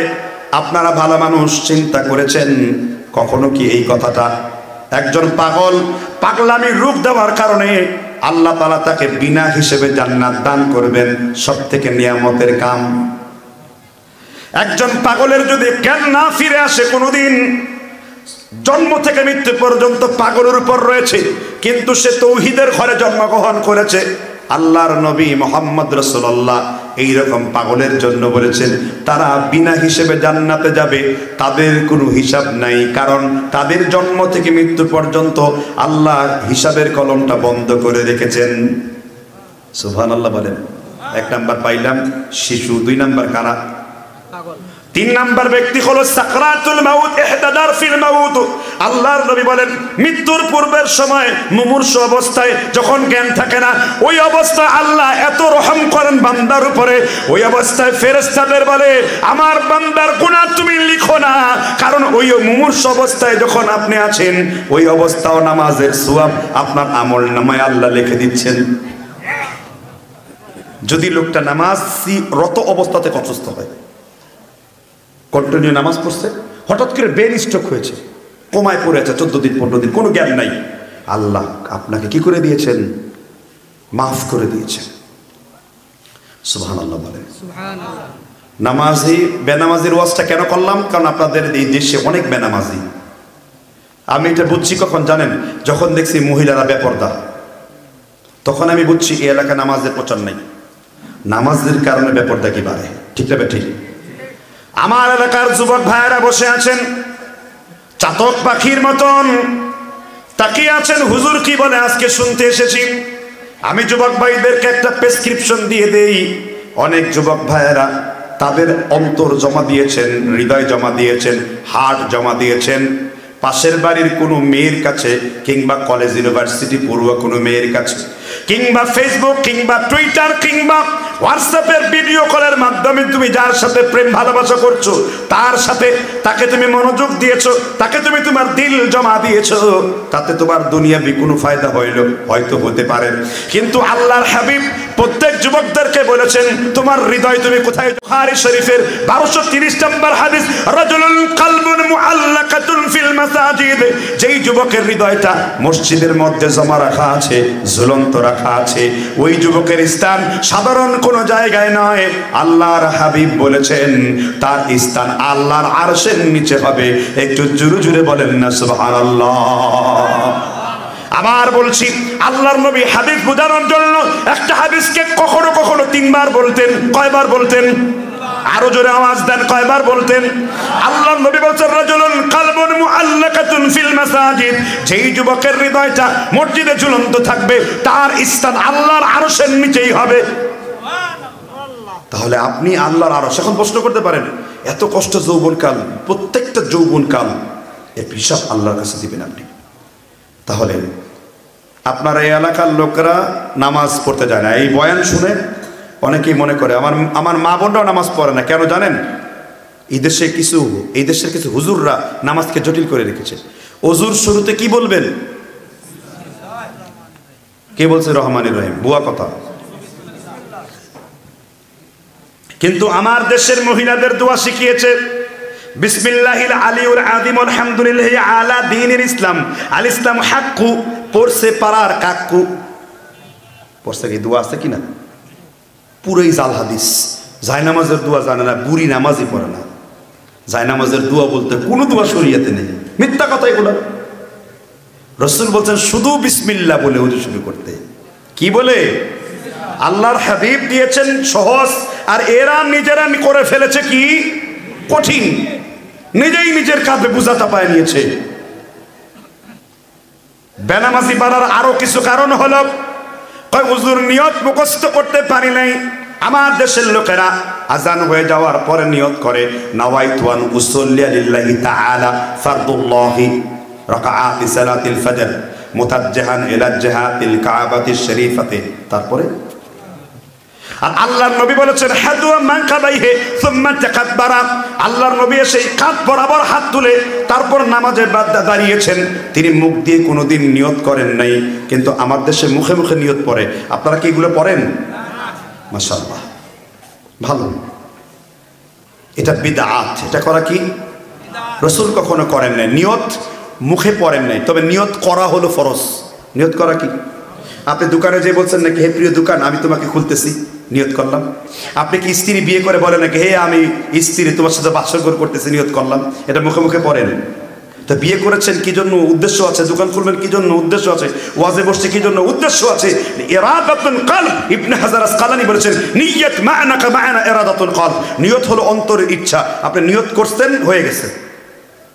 নওয়াইতু পাকিস্তানিদের দেখেছি, হিন্দুস্তানের লোকদেরকে নওয়াইতু হাম নিয়ত করতে হে, হাম নিয়ত করতে হে। আবার ये शख्स ये क्या पढ़ रहा हो? আপনি কি পড়ছেন? নিয়ত। रसूलुल्लाह सल्लल्लाहु अलैहि वसल्लम सिर्फ कलब की एक इशारा है, ये काफ़ी है, অন্তরের ইশারাটাই যথেষ্ট নিয়ত। বুঝতে পারছেন কিনা? আল্লাহ বুঝবার তৌফিক দান করো। আকেলম্যান বেঞ্চ ইশারায় কাফি হ্যাঁ, প্রবাদ বাক্য রয়েছে একটি। তাহলে নামাজি আপনাদের এলাকায় যে যুবকরা ছেড়ে দিয়েছেন, নামাজি হওয়ার দরকার আছে না নেই? বাকি দুইজন সাহাবার ফতোয়াবাদ রয়েছে। এবার সাহাবীর মধ্যে দ্বিতীয় সবচেয়ে বড় সাহাবী, দ্বিতীয় সাহাবী ইসলামী কে? আবু বকর তো প্রথম, ওমর। কিন্তু আবু বকর কি আল্লাহর নবী হইতে পারতেন কোনোদিন? ওসমান হইতে পারতেন? কে হতে পারতেন? তিরমিজি শরীফের হাদিস নাম্বার হলো 4788 নাম্বার। রসুল বলেছেন, আমার পরে কেউ যদি নবী হতো সে হতো কি? কেন? 5 জায়গায় কোরআনে আল্লাহ তার রাসূলের পক্ষে সমর্থন না দিয়ে রসুল একটা মত দিচ্ছেন, আবু বকর একটা, ওমর একটা মত দিয়েছেন। রাসূল তো মনে করছেন যে আমার মতে হয়তো আয়াত নাজিল হবে, কিন্তু আল্লাহ তাআলা ওমরের মতে আয়াত নাজিল করেছেন। কোরআনে এরকম 5টি ঘটনা বর্ণিত রয়েছে।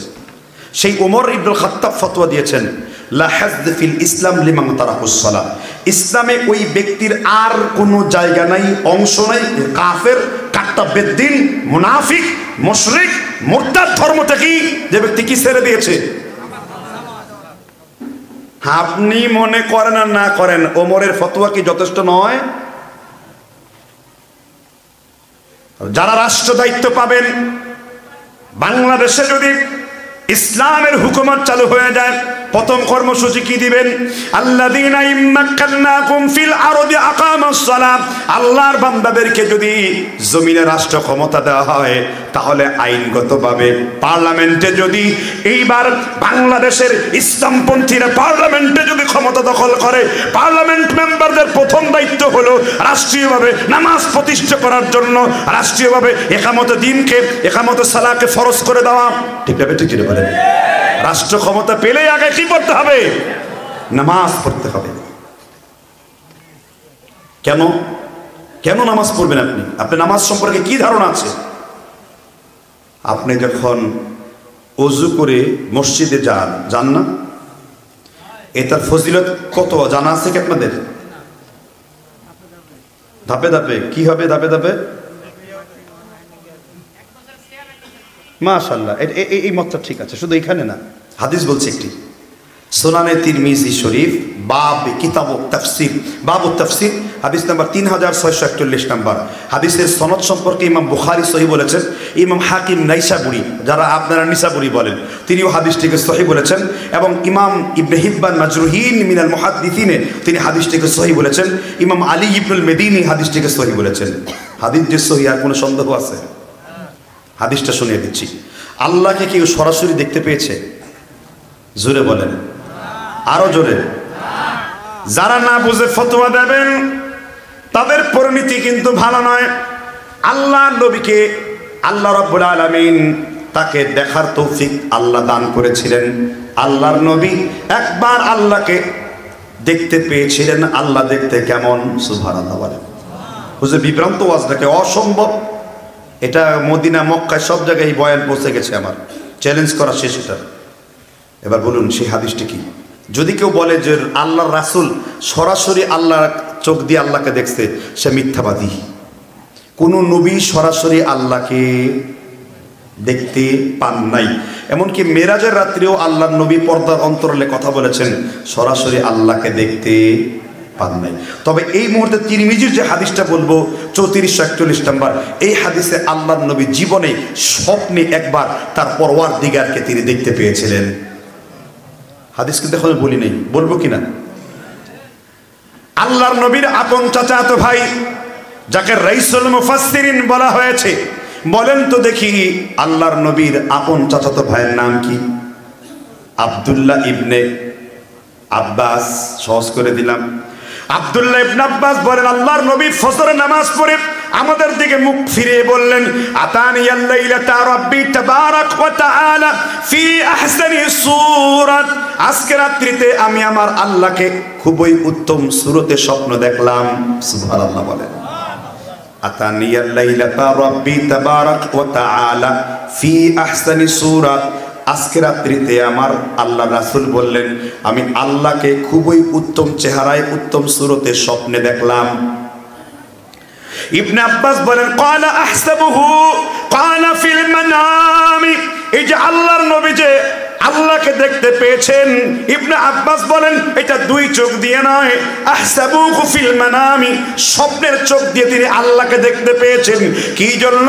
আপনি স্বপ্ন দেখতে দেখতে আপনার স্বপ্ন হয়ে যায় স্বপ্ন দোষ, আর আমার নবীর স্বপ্ন দেখতে দেখতে যা হয়ে যায় জান্নাতুল ফিরদাউস। বুখারীতে হাদিস বিদ্যমান 1721 নাম্বার, আনা নাইমুন রাআইতুহুমুল জান্নাহ, আমি আজকে ঘুমিয়ে রইলাম আর ঘুমের মধ্যে জান্নাতুল ফিরদাউসে প্রবেশ করে ফেললাম। আপনার স্বপ্ন আর রাসূলের স্বপ্ন ঠিক না ভাই? ঠিক। তা আজকে রাত্রিতে স্বপ্ন দেখলাম আল্লাহ উত্তম সুরতে, এবং এই স্বপ্নে দেখলেন কাকে? এবার আল্লাহ রাসূলের সামনে দণ্ডায়মান হলেন। জোরে বলেন না সুবহানাল্লাহ। কে রাসূলের সামনে দণ্ডায়মান হলেন? আল্লাহ, মহান পরওয়ারদিগার। এবার রাসূলকে প্রশ্ন করতেন, হাল তাদরি ফিমা ইয়াখতাসিমুল মালাউল আ'লা, ও মুহাম্মদ বলো তো দেখি আকাশের ফেরেশতারা কি নিয়ে বিতর্ক করছে? এখানকার একজন জ্ঞানী মানুষ বলেন আকাশে কতজন ফেরেশতা আছে বলেন তো দেখি। আকাশে কতজন ফেরেশতা আছে বলতে পারবেন? কোরআন কারীম আল্লাহ বলেন ওমা হুয়া ইয়ালামু জুনুদ রাব্বাম, আল্লাহর ফেরেশতার সংখ্যা কত দুনিয়ার কোন মানুষ জানে না। ইমাম আল্লামা জালালউদ্দিন সুয়ুতী রাহমাতুল্লাহ আলাইহি হাবিলুল ফতোয়ার মধ্যে লিখেছেন আকাশের 4 আঙ্গুল জায়গা ফাঁকা নাই যেখানে আল্লাহর ফেরেশতা নাই। দুহুরা ওয়া লাহুম আযাবু ওয়াসিব ইল্লা মান খাতিফাল খাতফাতা ফাআতবাহু শিহাবুন সাকিফ। কোরআনে আল্লাহ রচনা করেছেন যখনই জিনরা আকাশে তথ্য চুরি করার জন্য যায় দেখবেন অনেক সময় তারা এরকম করে পড়ে। আপনারা কি মনে করেন তারা কি পুরান ঢাকা তারাবাজি উটকা উটকে ফোটে ফুটকা ফুটকা ওঠে? এটা কি নাকি? আসলে আপনাদের কোনো ধারণাই নেই যে ওটা কি ঘটছে, কারণ আকাশের দিকে তাকায় তো আল্লাহর চিনেন না। নাস্তিকের মতো আকাশ দেখেন, ঠিক না? ঠিক। আকাশের দিকে তাকিয়ে কাকে স্মরণ করতে হবে? ইব্রাহিম আলাইহিস সালাম আকাশের দিকে তাকিয়ে চাঁদকে রব মনে করেছেন, সূর্যকে রব মনে করেছেন, তারকারাজিকে রব মনে করেছেন। কোনটাই তার রব নয়। ইন্নী ওয়াজ্জাহতু ওয়াজহিয়া লিল্লাযী ফাতারাস সামাওয়াতি ওয়াল আরদ হানিফা ওয়া মা আনা মিনাল মুশরিকিন, আমি তো সেই রবের দিকে নিজের চোখকে ফিরিয়ে নিলাম। ঠিক না? ঠিক। তারা, এই যে তারা দেখছেন না, এটার মানে হলো ফেরেশতারা শয়তানকে কি মারছে? সুবহানাল্লাহ বলেন। অনেকে জানা ছিল না, আজকে এটা আমি স্মরণ করিয়ে দিলাম আপনাদেরকে। তাহলে আকাশের 4 আঙ্গুল পরিমাণ জায়গা বাকি নেই যেখানে কি থাকে। তাহলে এবার আল্লাহ যে প্রশ্ন করছেন হাল তাদরি ফিমা ইয়াখতাসিমুল মালাউল আ'লা, মুহাম্মদ আসমানের যে ফেরেশতা আছে কি নিয়ে তর্ক করছে? রাসূল বললেন আমি তো জানি না। এবার হুজুরকে আমি সামনে আসতে বলবো, চিনি না তো, খায়া মোটায়েন না খালি কাছে। রাসূল বলেন বাইনাল কাতিফাইনে, আল্লাহ রাব্বুল আলামিন তার হাত মুবারক বাইনাল কাতিফ, এই জায়গাটাকে বলা হয় আল্লাহ স্বয়ং রাসূলের বাইনাল কাতিফাইন এই জায়গাটায় হাত রাখলেন। বিশ্বনবী বললেন আল্লাহ যখন হাত রাখলেন আল্লাহর হাতের শীতলতা আমার কলব পর্যন্ত পৌঁছে গেছে। এইবার আল্লাহ হাত রাখার পরে আমাকে যা যা জিজ্ঞাসা করা হয় আমি সব কিছুর উত্তর বলতে পারি। এইবার আল্লাহ প্রশ্ন করেছেন আল তাদরি ফিমা ইয়াখতাসিবুল মালাউল আ'লা, মুহাম্মদ বলেন তো দেখি আকাশের ফেরেশতারা কি নিয়ে বিতর্ক করছে? এইবার আল্লাহ রাব্বুল আলামিনের রাসূল বললেন কাফারাতি ফিল কাফারাতি, আল্লাহর কোন বান্দা যখন এক ওয়াক্ত নামাজের জন্য ওযু করে মসজিদের দিকে গমন করে তার প্রতি কদমে কদমে কত নেকি লেখা হতে পারে, কত নেকি লেখা হতে পারে, এই বিতর্ক নিয়ে ফেরেশতারা বিতর্ক শুরু করেছে। আমি ওই মাসালা বলার জন্য পুরো এক হাদিসকে টেনে নিয়ে এসেছি। এখানে 2টা বিষয়। কিসের মাধ্যমে দেখছেন? স্বপ্নে দেখছেন, সরাসরি দেখতে পাবেন না, কারণ কোরআনের 4টা আয়াত আছে। লাং তারানি, মুসা তুমি তো আমাকে দেখতে পারবা না, খালি কয় দেখবো দেখবো। এবার আল্লাহ বলেন খর্র মুসা, তুই অবশ হয়ে যা। মুসা অবশ হয়ে গেছে। সুবহানাল্লাহ। কোন পাহাড়ে? তুর পাহাড়ে। মুসাকে দেখতে দেয়নি, কিন্তু রসুল যেহেতু ইনসানে কামেল, সকল নবীদের সর্দার, আল্লাহ তাআলার দিদার কেমন হতে পারে এটা আল্লাহ তাআলা তার রাসূলকে দেখিয়েছেন। সুবহানাল্লাহ। আর তোমরা মিথ্যা কথা বলো, অমুক ইমাম 99 বার আল্লাহকে স্বপ্ন দেখবেন। গাঁজা তুমি কয় পুলটা খাইছো?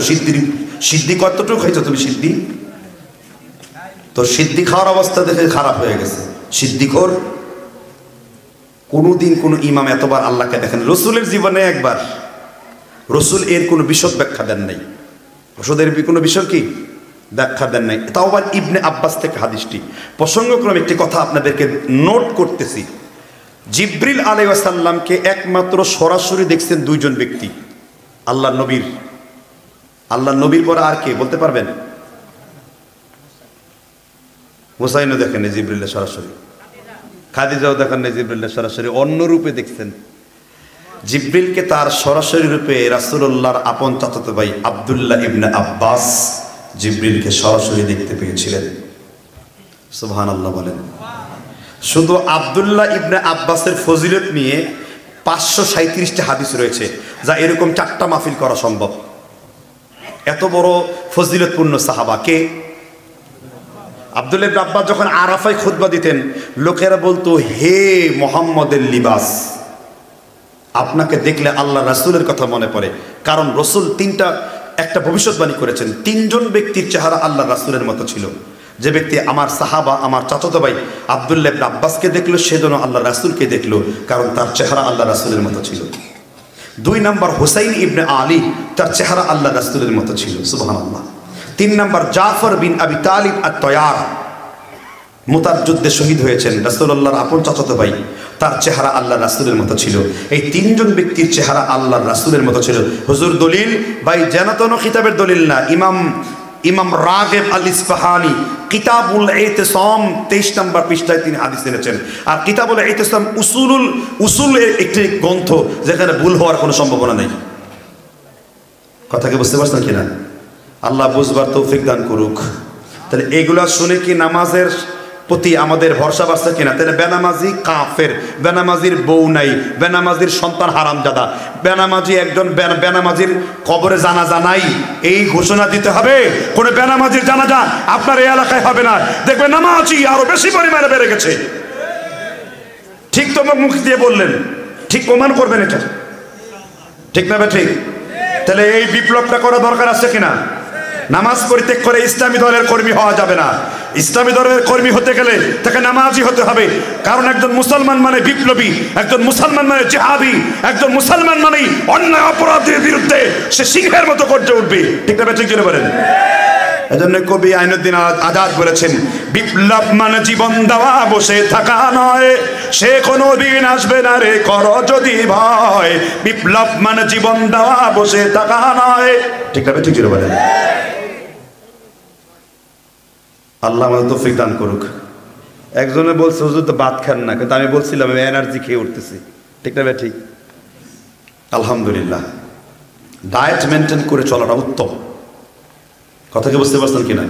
খালি খায় আর খায়। রমজান মাসে পায়জামার দড়ি শুকতে ছিঁড়ে ফেলে খাইতে খাইতে। দেখছেন না আমাদের দেশে অনেকে খালি খায় আর খায়। বেগুনি খাতিও মজা, চুল কাতিও মজা। আল্লাহ বুঝবার তৌফিক দান করুক। এখন একটা সুন্দর সমাধান দিই। যদি বেনামাজি এই মুহূর্তে তওবা করে, তার স্ত্রী আবার হালাল হয়ে যাবে। বলেন না সুবহানাল্লাহ। বেনামাজি এই মুহূর্তে তওবা করে, তার হজ আবার ফিরে আসবে তার কাছে। সুবহানাল্লাহ। বেনামাজি যদি এই মুহূর্তে তওবা করে যে দান করেছে ওগুলো আবার ফিরে আসবে। না হলে তুমি মাদার তেরেসা। দলিল ইমাম ইবনে উসাইমিন রাহিমাহুল্লাহ বলেছেন, রসুলের যুগে যারা কাফের অবস্থায় ইসলাম গ্রহণ করেছে, রসুল তাদেরকে পুনরায় আর বিয়ে দেন নাই। এই দলিল দ্বারা প্রমাণ হয় বেনামাজি যদি তওবা করে আবার ফিরে আসার সম্ভাবনা আছে। সুবহানাল্লাহ। তাহলে তওবা কি করা দরকার না? হুজুর তওবা কি? তওবা এমন অস্ত্র, তওবা এমন অস্ত্র আপনার গুনাহকে খতম করে দিয়ে আপনাকে জান্নাতুল ফেরদাউসে প্রবেশ করতে পারে। তওবা এমন অস্ত্র, তওবা এমন একটা অ্যাটম বোম। আপনি কয়বার তওবা করছেন আজকে? তওবা করনে কি তরিকা কিয়া হয়? তওবা কিভাবে করেন? অনেকে খালি সারা দিন আস্তাগফিরুল্লাহ আস্তাগফিরুল্লাহ পড়েন। কেন আস্তাগফিরুল্লাহ পড়েন বলছি? যে ব্যক্তি গুনার কথা মনে করে আস্তাগফিরুল্লাহ পড়ে, তার অন্তরে দাগ কাটে যে আমি আর গুনাহ করব না। কারণ তওবা মানে হলো ফিরে আসা। তওবা মানে কি? ফিরে আসা। বেনামাজি তওবা করতে পারছে না, তওবা ফিরে আসতে পারেন না। আচ্ছা, আমরা শ্রেষ্ঠ না ফেরেশতা শ্রেষ্ঠ? কি জন্য কইতে পারে না? আরে বলবেন তো রে ভাই। না, আমরা এই জন্য শ্রেষ্ঠ ফেরেশতা থেকে, ফেরেশতাদের গুনাহ নাই, ফেরেশতাদের মৃত্যু নাই, ফেরেশতাদের তওবা নাই। তিনটা কথা বলেছি। ফেরেশতাদের গুনাহ নাই, ফেরেশতাদের মৃত্যু নাই, ফেরেশতাদের তওবা নাই। আমাদের গুনাহ আছে, আমাদের মৃত্যু আছে, আমাদের গুনাহ করলে তওবা আছে। এই জন্য ইয়া আইয়াতুহান নাফসুল মুতমাইন্না ইরজিই ইলা রাব্বিকি রাদিয়াতাম মারদিয়া। যখন আপনি মালাকুল মউত আসে পৃথিবীতে। আচ্ছা, মালাকুল মউত কিসের নাম? মালাকুল মউত কত মানে কয়জন ফেরেশতা নিয়ে আসেন জানা আছে? এদেশে মালাকুল মউতের আকীদা ক্লিয়ার নাই। এদেশে আজরাইল বলে ডাক মারে সবাই। আজরাইল বলতে কোনো ফেরেশতা নাই। ফেরেশতার নাম কি? মালাকুল মউত ক্ষেত্র বিশেষ 5000 ফেরেশতা নিয়ে কখনো দুনিয়াতে অবতরণ করেন। কয় হাজার? আর তারপর আপনি যখন মৃত্যুবরণ করেন, আপনাকে চারদিক থেকে ঘিরেও করে ফেলে ফেরেশতারা, আর বলে কিলা মান রক, ডাক তোর ঝাড়ফুঁক। মানে রক মানে রকি, যে রুকিয়া করতে পারে, ঝাড়ফুঁক করতে পারে। আর হলো চিকিৎসক। ফেরেশতা বলে কিলা মান রক, ডাকো তুমি ঝাড়ফুঁক করনেওয়ালাকে। কে আজকে মৃত্যু থেকে বাঁচাবে? পারবে?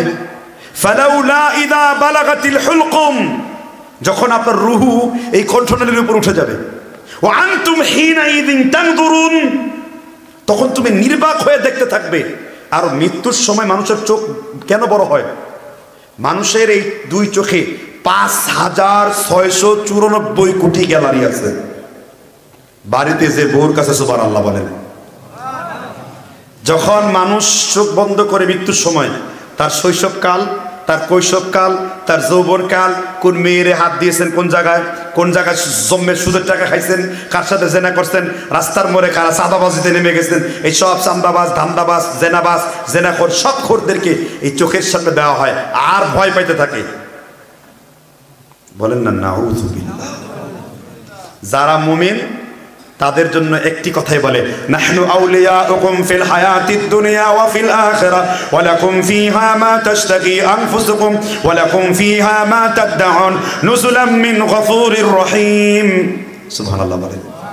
তোমরা এখন আমাকে দেখতে পাও না, কিন্তু জন্মের সময় দেখতে পেয়েছিলে।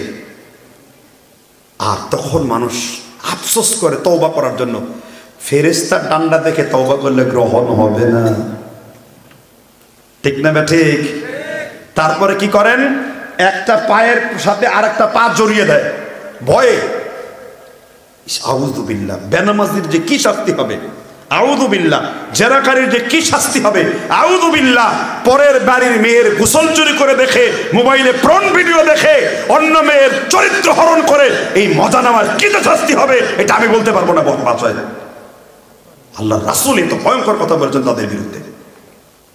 সাউলকি ফি কুলুবিল্লাযিনা কাফারু আর-রু'বা ফাদরিবু ফাওকাল আনাক ওয়াদরিবু মিনহুম কুল্লা বানান। এই কোমরের নিচে ফেরেশতারা জোরে আঘাত করবে এরকম। ওয়া আন্নাল বাহাইমা লা তাসমাউ আসওয়াতাহুম। ইবনে মাসউদ বলেছেন, এত জোরে চিৎকার হবে, শব্দ হবে, এই দুনিয়ার যদি কোনো মানুষ আর জিন এটা শুনতো, সাথে সাথে সবাই মরে যেত। আপনি কি মনে করেছেন মৃত্যু স্বাভাবিক ব্যাপার? আপনার মানে ডেথ অ্যাক্সিডেন্ট খুবই ট্র্যাজিক, ভেরি ট্র্যাজিক মুভমেন্ট। যখন আপনার আত্মা আত্মহনন করা হবে, ডাকা নেওয়া হবে, এগুলো ঘটবে। হ্যাঁ, বেনামাজি নামাজ অবস্থায় একজন সাহাবা মরে যাচ্ছেন, মুয়াজ ইবনে জাবাল। কি নাম? ফিলিস্তিনের মহামারীতে তোয়াউন ফি তমুস বলা হয়। আরবি তোয়াউন শব্দের বাংলা অর্থ হলো কি? মহামারী। রাসূল বলেছেন, ইন্নাত তাউন তিআলাতান নার, মহামারী আগুনের মতন ছড়িয়ে পড়ে চারদিকে। তো মুয়াজ ইবনে জাবালকে বলতেছেন, মুয়াজ, তোমার সাথে তো রাসূলের সর্বশেষ সাক্ষাৎ হয়েছিল ইয়েমেনে যাওয়ার পূর্বে, তো তুমি তো এখন মৃত্যু দরজায়, তোমার একটু তালকিন দেই। তালকিন কি বুঝেন?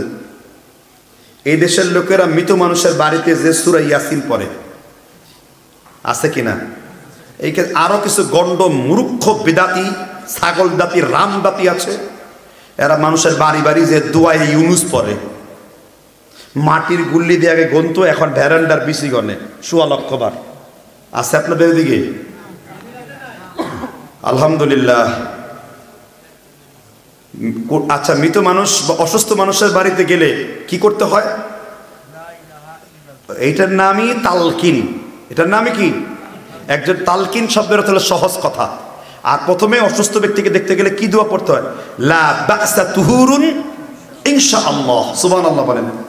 আর অসুস্থ ব্যক্তিকে যখনই দেখে হাত মিলালেন, রাসূল বলেন মান আদা মারিদান ফালিয়াকুল খায়রান, তুমি যদি রোগীর সাথে দেখা করে তার সাথে ভালো কথা বলো, ইউইদুর রাহমা, আল্লাহর রহমতের চাদরে তুমি আবৃত হয়ে গেলে, লাহু ৭০,০০০ মালাক সাল্লুনা আলাইহি, ৭০,০০০ রহমতের ফেরেশতা তোমার জন্য আল্লাহর কাছে দোয়া করে, আল্লাহ আল্লাহুম্মা মাগফির লাহু ওয়ারহামহু, আল্লাহকে ক্ষমা করে দাও, আল্লাহকে বরকত বৃদ্ধি করে দাও, কারণ সে রোগীকে দেখতে এসেছে।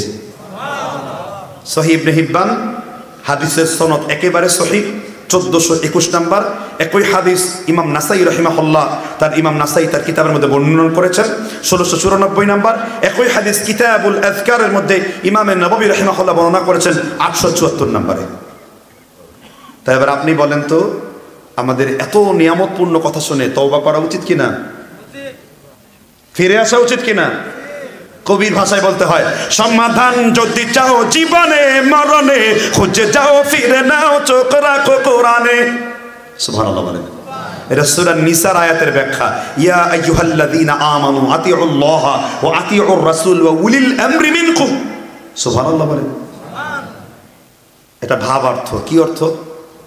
তাহলে একটি পয়েন্ট, মোমেন সফল কাম হতে গেলে সালাত পড়তে হবে। আর সালাত পড়লে এত পরিমাণ রিজিক বাড়বে।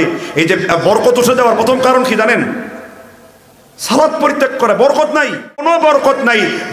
বেনামাজি স্ত্রী খাবার বেড়ে দিচ্ছে, কোনো বরকত নাই। বেনামাজির সাথে শুয়ে শুয়ে ঘুম পাড়া, কোনো বরকত নাই।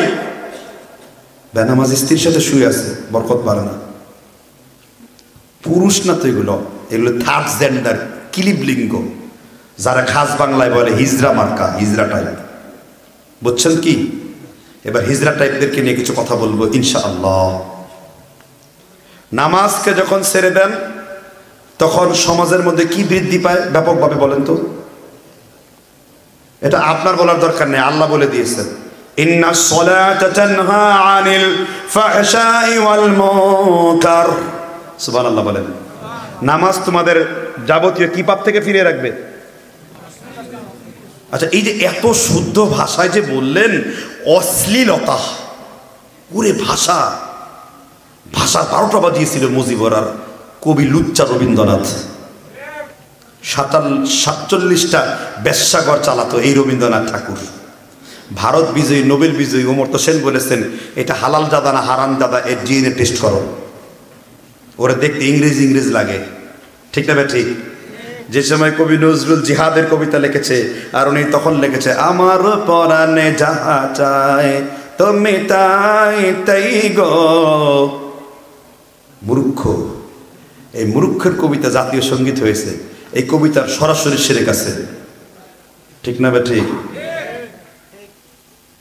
আমি আমার সোনার বাংলা, আমি তোমায় ভালোবাসি, ঠিক হে মেরে প্যারে বচন তু সালামত রহে, বাহবা নে চমন তু সালামত রহে।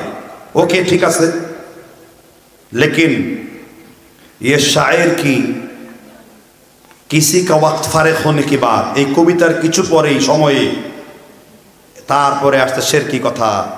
ভাই, আমরা কি দেশের মাটিতে মাথা ঠেকাই? আমার মাথা ঠেকাই কার কাছে? এই কিছুদিন পরে ২১শে ফেব্রুয়ারি হবে। আমার ভাইয়ের রক্তে রাঙানো ২১শে ফেব্রুয়ারি চোখে কেতুল লইয়া দাঁড়ানো সারা কি আর করতে পারি? কি করতে পারেন আপনি? আপনি যারা দেশের জন্য জীবন দিয়েছেন তার জন্য দোয়া করতে পারেন, কিন্তু আপনি যে গান দিতে পারেন না, ইট পাটকেল সাজায়া তার সামনে দাঁড়ায় মন্ত্র পড়তে পারেন না, পড়লে আপনি নরকেও ঠাই হবে না, আপনি চিরস্থায়ী জাহান্নামী হবেন। এবং আপনাকে মূর্তি পূজারী সিল দিয়ে দিয়েছেন মুহাম্মদ সাল্লাল্লাহু আলাইহি ওয়াসাল্লাম। দলিল সুনানে বাইহাকি ১৪৩৫ নম্বর হাদিস, মান যারা কবরান বিলা মাকবুরিন ফাকান্নামা আবাদাস সালাম।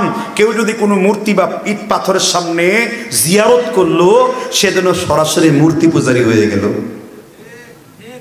হাদিসটা বর্ণনা করেছেন আবু সুফিয়ান সাউরি রাদিয়াল্লাহু আনহু। অতএব তলে তলে জাহালাত টানা যাবে না, আকীদা বিশুদ্ধ করতে হবে, ঠিক না ভাই? ঠিক।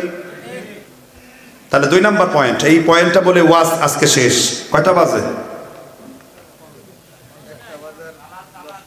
কয়টা বাজার? চিন্তা করেন, এক ওয়াজে একটা 12:50। হুজুর ওয়াজ শুনতে শুনতে আমরা মরে যাব, কিন্তু আমাদের আমলগুলো সংশোধন হবে না, ঠিক না ভাই? ঠিক। এবার 2 নাম্বার পয়েন্ট, খুব মনোযোগ দিয়ে শুনবেন। নামাজ ছেড়ে দিলে ওই সমাজে অশ্লীলতা বৃদ্ধি পায়। অশ্লীলতা মানে কি? একটু পরেই বাড়িতে যে আগামীকাল সকালবেলায় নিজের ভাইয়ের বউ স্ত্রীর সাথে এক টেবিলে খেতে বসবেন, ভাইয়ের স্ত্রী আপনাকে খাবার বেড়ে দেবে, কোনো পর্দা টর্দার ব্যবস্থা নাই। দেবর কিংবা ভাসুর সরাসরি তাকে খাবার বেড়ে দেবে। আপনি ওয়াজ মারতেছেন, এখানে অশ্লীলতা দূর করবে। কোনো পর্জামা নাই, কোনো নির্জন জায়গায় কোনো নারী আর পুরুষকে দেখার নাম হলো অশ্লীলতা, ঠিক না? ঠিক করে বলেন। হুজুর দলিল কি? বুখারী শরীফের 1310 নম্বর হাদিস, ইন্নাল্লাহা কাতাবা আলা ইবনে আদম হাজ্জাহু মিনাজ জিনা আদরাকা যালিকা লা মাহালাতা ফাজিনাল আইনাইনি নাযার ওয়া জিনাল লিসানিল মানতিক ওয়াল ইয়াদা ফি তাজনিয়ানি জিনাহুল বাতশ ওয়াল ফামু ইয়াজনি জিনাহুল কবাল। এবার বাংলা অনুবাদ করে দেই। আল্লাহর নবী মুহাম্মদ রাসূলুল্লাহ বলেছেন, চোখের জিনা হলো কোন মেয়েকে দেখা, পায়ের জিনা হলো কোন মেয়ের জন্য গমন করা। আর এই এলাকার অনেক পুরুষরা জিনার লাইসেন্স নিয়ে বসে আছে।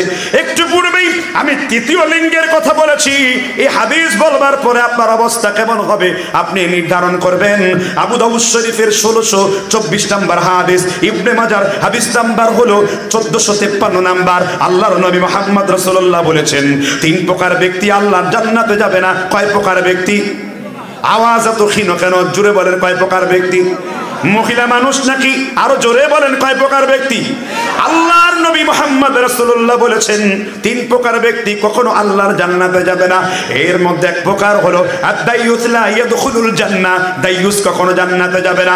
এবার সাহাবীরা বলেন, ইয়া রাসূলুল্লাহ, দাইয়ুস কাকে বলে আমাদেরকে বুঝিয়ে বলুন। আল্লাহর নবী সাহাবীদেরকে বললেন, দাইয়ুস বলা হয় ওই পুরুষদেরকে যেই পুরুষের মহিলা 14 জন পুরুষ ছাড়া অন্য কোনো পরপুরুষের সামনে বেপরদা হয়ে বেগানা হয়ে দেখা করে, এইরকম হলো দাইয়ুস। সে কখনোই জান্নাতে যাবে না, সে কখনো জান্নাতে যাবে না বলেছেন মুহাম্মদ রাসূলুল্লাহ সাল্লাল্লাহু আলাইহি ওয়াসাল্লাম। এবার বলতে পারেন, হুজুর এত কঠিন বিধান হলে আমি কেমনে করব? এটা তো আল্লাহর বিধান। আপনাদের এলাকায় ঢোকার পরে আমার মনে হলো পর্দার বিধান মনে হয় আপনাদের এলাকা থেকে রহিত হয়ে গেছে।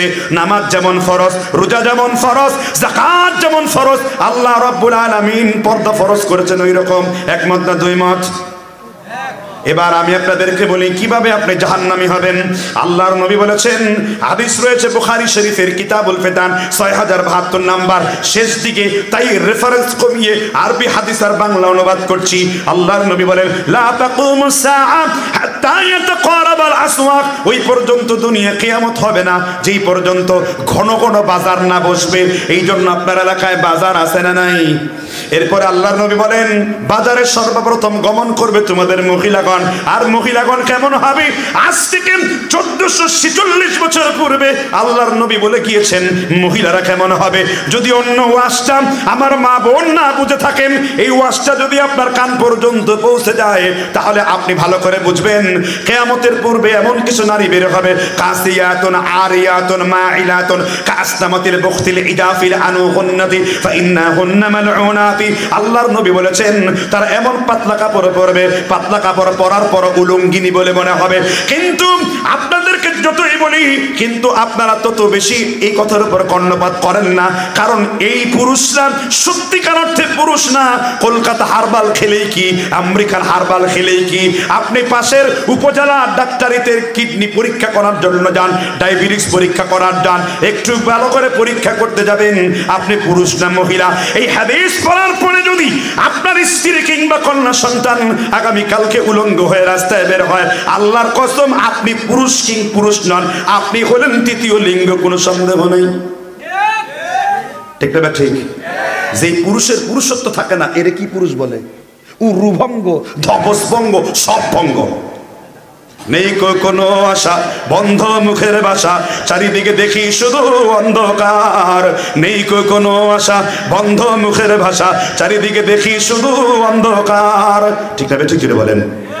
এবার এই পুরুষরা তাদের স্ত্রীগুলো কেমন হবে? মা বোনদেরকে বলছি যারা পার্লারে যে ব্লু ফ্ল্যাগ দেয়, আর যুবকদেরকে বলছি মেয়েদের মনোরঞ্জন করার জন্য যারা fair and lovely, black and ugly জম্বির মতন মুখে দাও, তাদের উদ্দেশ্যে দুইটা হাদিস। পুরুষরা ভাঙ্গি ফাটা দূর করতে পারবে, চেহারার মধ্যে সূর্যের আলো পরে চেহারা ফেটে যাচ্ছে, ওকে, এটা চিকিৎসা রোগের জন্য। কিন্তু কোনো মেয়েকে মনোরঞ্জনের জন্য কালো ছেলে সাদা হওয়ার জন্য জম্বের মতন ক্রিম দিচ্ছে, ফেয়ার অ্যান্ড লাভলি দিলে নাকি সুন্দর হবে? সারাদিন ডুবালেও লাভ হবে না, সমুদ্রে ডুবালেও লাভ হবে না। ঠিক না? ঠিক। রাসূল বলেছেন তিবুর রিজালি যহারা রিহুহু, পুরুষের সৌন্দর্য হলো সুগন্ধির মধ্যে। কিসের মধ্যে? এখন অনেক লোক আসতে স্ত্রীর কাছে যায় কিন্তু শরীরে কোনো সুগন্ধি ব্যবহার করে না, শরীরে সার বা পাঠা বা পাঙ্খাস মাছের গন্ধ করে, কারণ সে রাসূলের সুন্নত খবর রাখে না। আর রাসূলের শরীরে সবসময় খুশবু লাগানোই থাকতো। সুবহানাল্লাহ। রাসূল তো হলো খুশবুর পাওয়ার অফ হাউস, রাজধানী, সেটা তো ভিন্ন বিষয়। সাহাবাদের আমল ছিল খুশবু লাগাতেন, স্ত্রীর কাছে যাওয়ার আগে খুশবু লাগাতেন। খুশবু আপনি যে কোনোটা লাগাতে পারেন, ওয়ান ম্যান শো লাগাতে পারেন। ওয়ান ম্যান শো হলো সব থেকে দামি ব্র্যান্ডের এই যে স্প্রে, যেটা আপনার এলাকার এমপিরা দিয়ে থাকে, ওয়ান ম্যান শো। সেটা না পারেন আতর লাগান, 50 টাকা আতরের বোতল পাওয়া যায়। ঠিক না? ঠিক। এই সুন্নতের আমল করেন না আপনারা, আতর লাগান, সুগন্ধি। নামাজে দাঁড়ালে একজন মানুষ যেন খুশি হয়। কিন্তু ভাই গুলে লাইলা আতরটা লাগায়েন না। গুলে লাইলা লাগালে নামাজ যারা গন্ধ সহ্য করতে পারে না, এত গ্রান, একবার আমার খুতবাই বন্ধ করে দিয়েছিল গুলে লাইলা। বুঝতে পারছেন কিনা? গুলে লাইলা ওই যে জানাজার পরে যে দায় শরীর, এটা দিয়েন না। আচ্ছা, রাসূল তারপরে বলেছেন মহিলাদের ব্যাপারে অখফিয়ে লাউনুহু, আর মেয়েদের সৌন্দর্য হলো তাদের চামড়ার মধ্যে। মেয়েরা তার স্বামীকে মুগ্ধ করার জন্য চেহারার সৌন্দর্য বর্ধন করতে পারবে, এই স্বাধীনতা আল্লাহর রাসূলের যুগে আল্লাহ রাসূল দিয়ে গেছেন। সুতরাং মেয়েরা সাজবেই, এটাই তো ব্যাপার।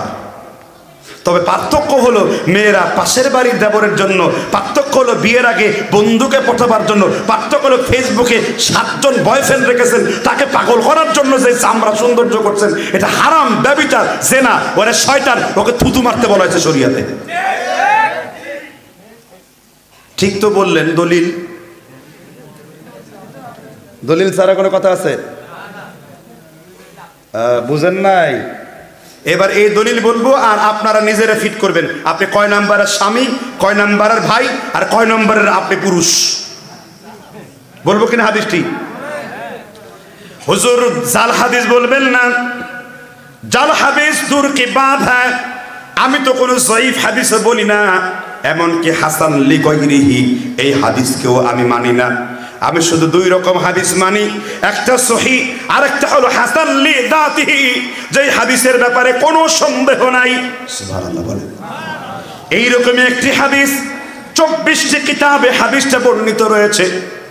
এই হাদিসটি ইমাম বুখারী রাহমাতুল্লাহ আলাইহি তারিখুল কাবীরের মধ্যে বর্ণনা করেছেন। হাদিস নাম্বার হলো 6035 নাম্বার। তারিখুল কাবীরের নাম কোনোদিন শুনেন নাই? ইমাম বুখারী বলেন, আমার বুখারী শরীফ পড়ার পূর্বে আমার লেখা আরো 3টা কিতাব পড়তে হবে, এর মধ্যে একটি হলো তারিখুল কাবীর। সুবহানাল্লাহ বলেন। আমি তো ওয়াজের মধ্যে কঠিন ওয়াজ করিনি আজকে, ওগুলো বললে মাথার উপর দিয়ে যাবে সব। ইমাম বুখারী হাদিসটি উল্লেখ করেছেন, আল্লাহর নবী বলেছেন, আম্মা জান আয়েশা সিদ্দিকা রাদিয়াল্লাহু আনহা, তিনি আপনাদের কি হন? আপনার মা জাহান্নামী হতে পারে, আপনার শাশুড়ি মা ডাবল জাহান্নামী হতে পারে, কিন্তু আমি এমন মায়ের নাম বলেছি যেই মাকে আল্লাহ আকাশ থেকে 11টা কোরআনের আয়াত দিয়ে জান্নাতের সার্টিফিকেট দিয়েছেন। আম্মা জান আয়েশা সম্পর্কে উরওয়া বিনতে জুবায়ের বলেছেন, মুলাজিমান লিসুন্নতি মুতাহাররিয়াল লিল খায়রি তাসআলুনি আনিল ফিকহি। আম্মা জান আয়েশা রাদিয়াল্লাহু আনহা আল্লাহর নবীর কাছে একটা প্রয়োজন পড়ে নাই, কোনদিন রাসূল সাল্লাল্লাহু আলাইহি সাল্লামের সুন্নতকে ছাড়েন নাই। মৃত্যুর পূর্বে একটা আয়াত পড়তে পড়তে তিনি আল্লাহর সাথে মিলিত হন। যদি আয়াতের অর্থ মহিলারা বুঝে, আয়াতটা ছিল ওয়াকারনা ফি বুয়ুতিকুন্না ওয়ালা তাবাররাজনা তাবাররুজাল জাহিলিয়াতিন ওয়ালা। আব্দুল্লাহ ইবনে জুবায়ের বলেন, আমার খালা খালামুনি আয়েশা সিদ্দিকা এই আয়াত পড়তে পড়তে আল্লাহর সাথে মিলিত হয়ে যান। আয়াতের অনুবাদ কি? মহিলাদের জন্য সব থেকে ভালো জায়গা হলো তার গৃহ, তার ঘর। সুবহানাল্লাহ বলেন। আপনি পর্দা করেন না, মা জননী আয়েশা সিদ্দিকা, তাকে মা বলতো একটা ইমোশন, আমাদের জাতীয় আবেগ, ঠিক না ঠিক? দুনিয়াতেই ওয়াজ কাকে বলে শুনিয়ে গেছিলাম গতবার, তবে এরপরে আর ডাকবেন না, গ্যাপ দিবেন। এক এলাকায় এতবার মাহফিল করা ঠিক না। বিভিন্ন জায়গায় দাওয়াতি কাজের সফরটা লাগালে ওই এলাকার কিছু লোকরা হেদায়েত পাবে, ঠিক না ঠিক? আল্লাহ বুঝবার তৌফিক দান করুক। আল্লাহে বিল্লাহে তাল্লাহে, মানুষের অন্তরের খবর আল্লাহ জানেন। তবে আমার মধ্যে লোক দেখানো আসতে পারে, তবে আমি চেষ্টা করছি, বিশ্বাস রাখেন আপনাদের ইমান আমলের যেন সংশোধন হয়। আমার নিজেকে প্রদর্শন করার কোনো ইচ্ছা এখানে নাই। এটা করতে গেলে দুনিয়াও হারাতে হবে, আর কি অধিকাংশ বক্তাদের উদ্দেশ্য ভালো না। আর এই জন্যই কোরআন হাদিসের আলোচনায় আপনারা চুম্বুকের মধ্যে বসে পড়েছেন। এটা আমার কোনো কামিয়াব না। ইন্না মিনাল বায়নিনা সাহরান, রাসূল বলেছেন কারো কারো কথার মধ্যে জাদুর মতো কাজ রয়েছে। সুবহানাল্লাহ বলে। এবার হাদিসটি বলে ওয়াজ শেষ করে দেব, রাত্র মেলা লম্বা হয়ে গেছে, ঠিক না? আল্লাহর নবী বলেছেন আল মারউ আওরাতুন, মহিলা হলো গোপন বস্তু। মহিলা কি বস্তু? জোরে বলেন, মহিলা কি বস্তু? আল্লাহর হাবিব বলেন ফাইদা খরাজা বাইতান, যদি কোনো মহিলা ঘর থেকে বের হয়, সে যেন হিজাব মেনটেন করে বের হয়, পর্দা মেনটেন করে বের হয়। বাজারের নর্তুকি মার্কা বরকা যেন না পরে। নর্তুকি মার্কা বরকা আবার কি? অনেক বরকা রয়েছে একেবারে ঢিলে ডালা না, একেবারে টাইট ফিট, পেছনে আবার ছাগলের লেজ। এই বরকাকে যে বরকা বলে সে শয়তান। এটা ইসলামী পর্দা করতে হতে পারে না। বরকা তাকেই বলে, ঢিলে ডালা হবে, পুরুষ থেকে নিজেকে হেফাজত রাখবে। এটার নাম হলো কি? হিজাব। এটার নাম কি?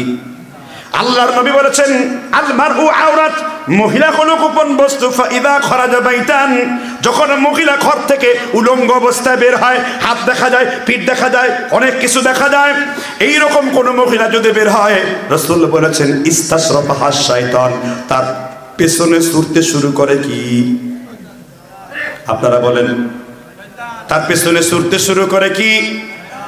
আল্লাহর নবী তারপরে বলেন তুকবিলু ফি সূরাতি শাইতানিন, এই মহিলা শয়তান হয়ে ঘর থেকে বের হলো। ওয়া তুদবির ফি সূরাতি শাইতানিন, আর এই মহিলা শয়তান হয়ে ঘরে ফিরলো।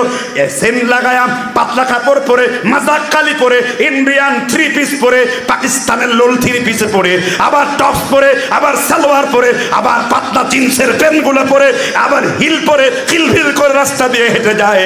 আল্লাহর নবী এই জন্য তাকে শয়তান বলেছেন। তুমি বাপ হয়ে তোমার মেয়েকে সাবধান করো নাই, তুমি হলে বাপ মার্কা শয়তান মার্কা বাপ। তুমি ভাই হয়ে তোমার বোনকে শাসন করতে পারো নাই, তাহলে বোঝা যায় তুমি হলে শয়তান মার্কা ভাই। তোমার বোনও শয়তান, তোমার বাপও শয়তান, আর তুমি নিজেও একজন বড় মাপের শয়তান। এই কথা শুনে যদি লজ্জা না থাকে, ন্যূনতম লজ্জা দেবেন নাই, নিজের বউ আর বোনকে পাবলিক টয়লেট কেন বানাইছেন? আপনার প্রত্যেক স্ত্রীকে একমাত্র কে দেখতে পারবে? কানা ইয়ানজুরু ইলাইহা, স্বামী স্ত্রীর কোনো অঙ্গের পর্দা নাই, সে তো দূর কি বাত। রিয়াদুস সালিহিন হাদিস এসেছে কব্বালতু খাদ্দিন, কেউ যদি ভালোবেসে তার স্ত্রীকে একটা চুমু দিয়ে সন্তুষ্ট করে, উত্তম সাদাকার সওয়াব আমলনামায় লিখে দেওয়া হবে।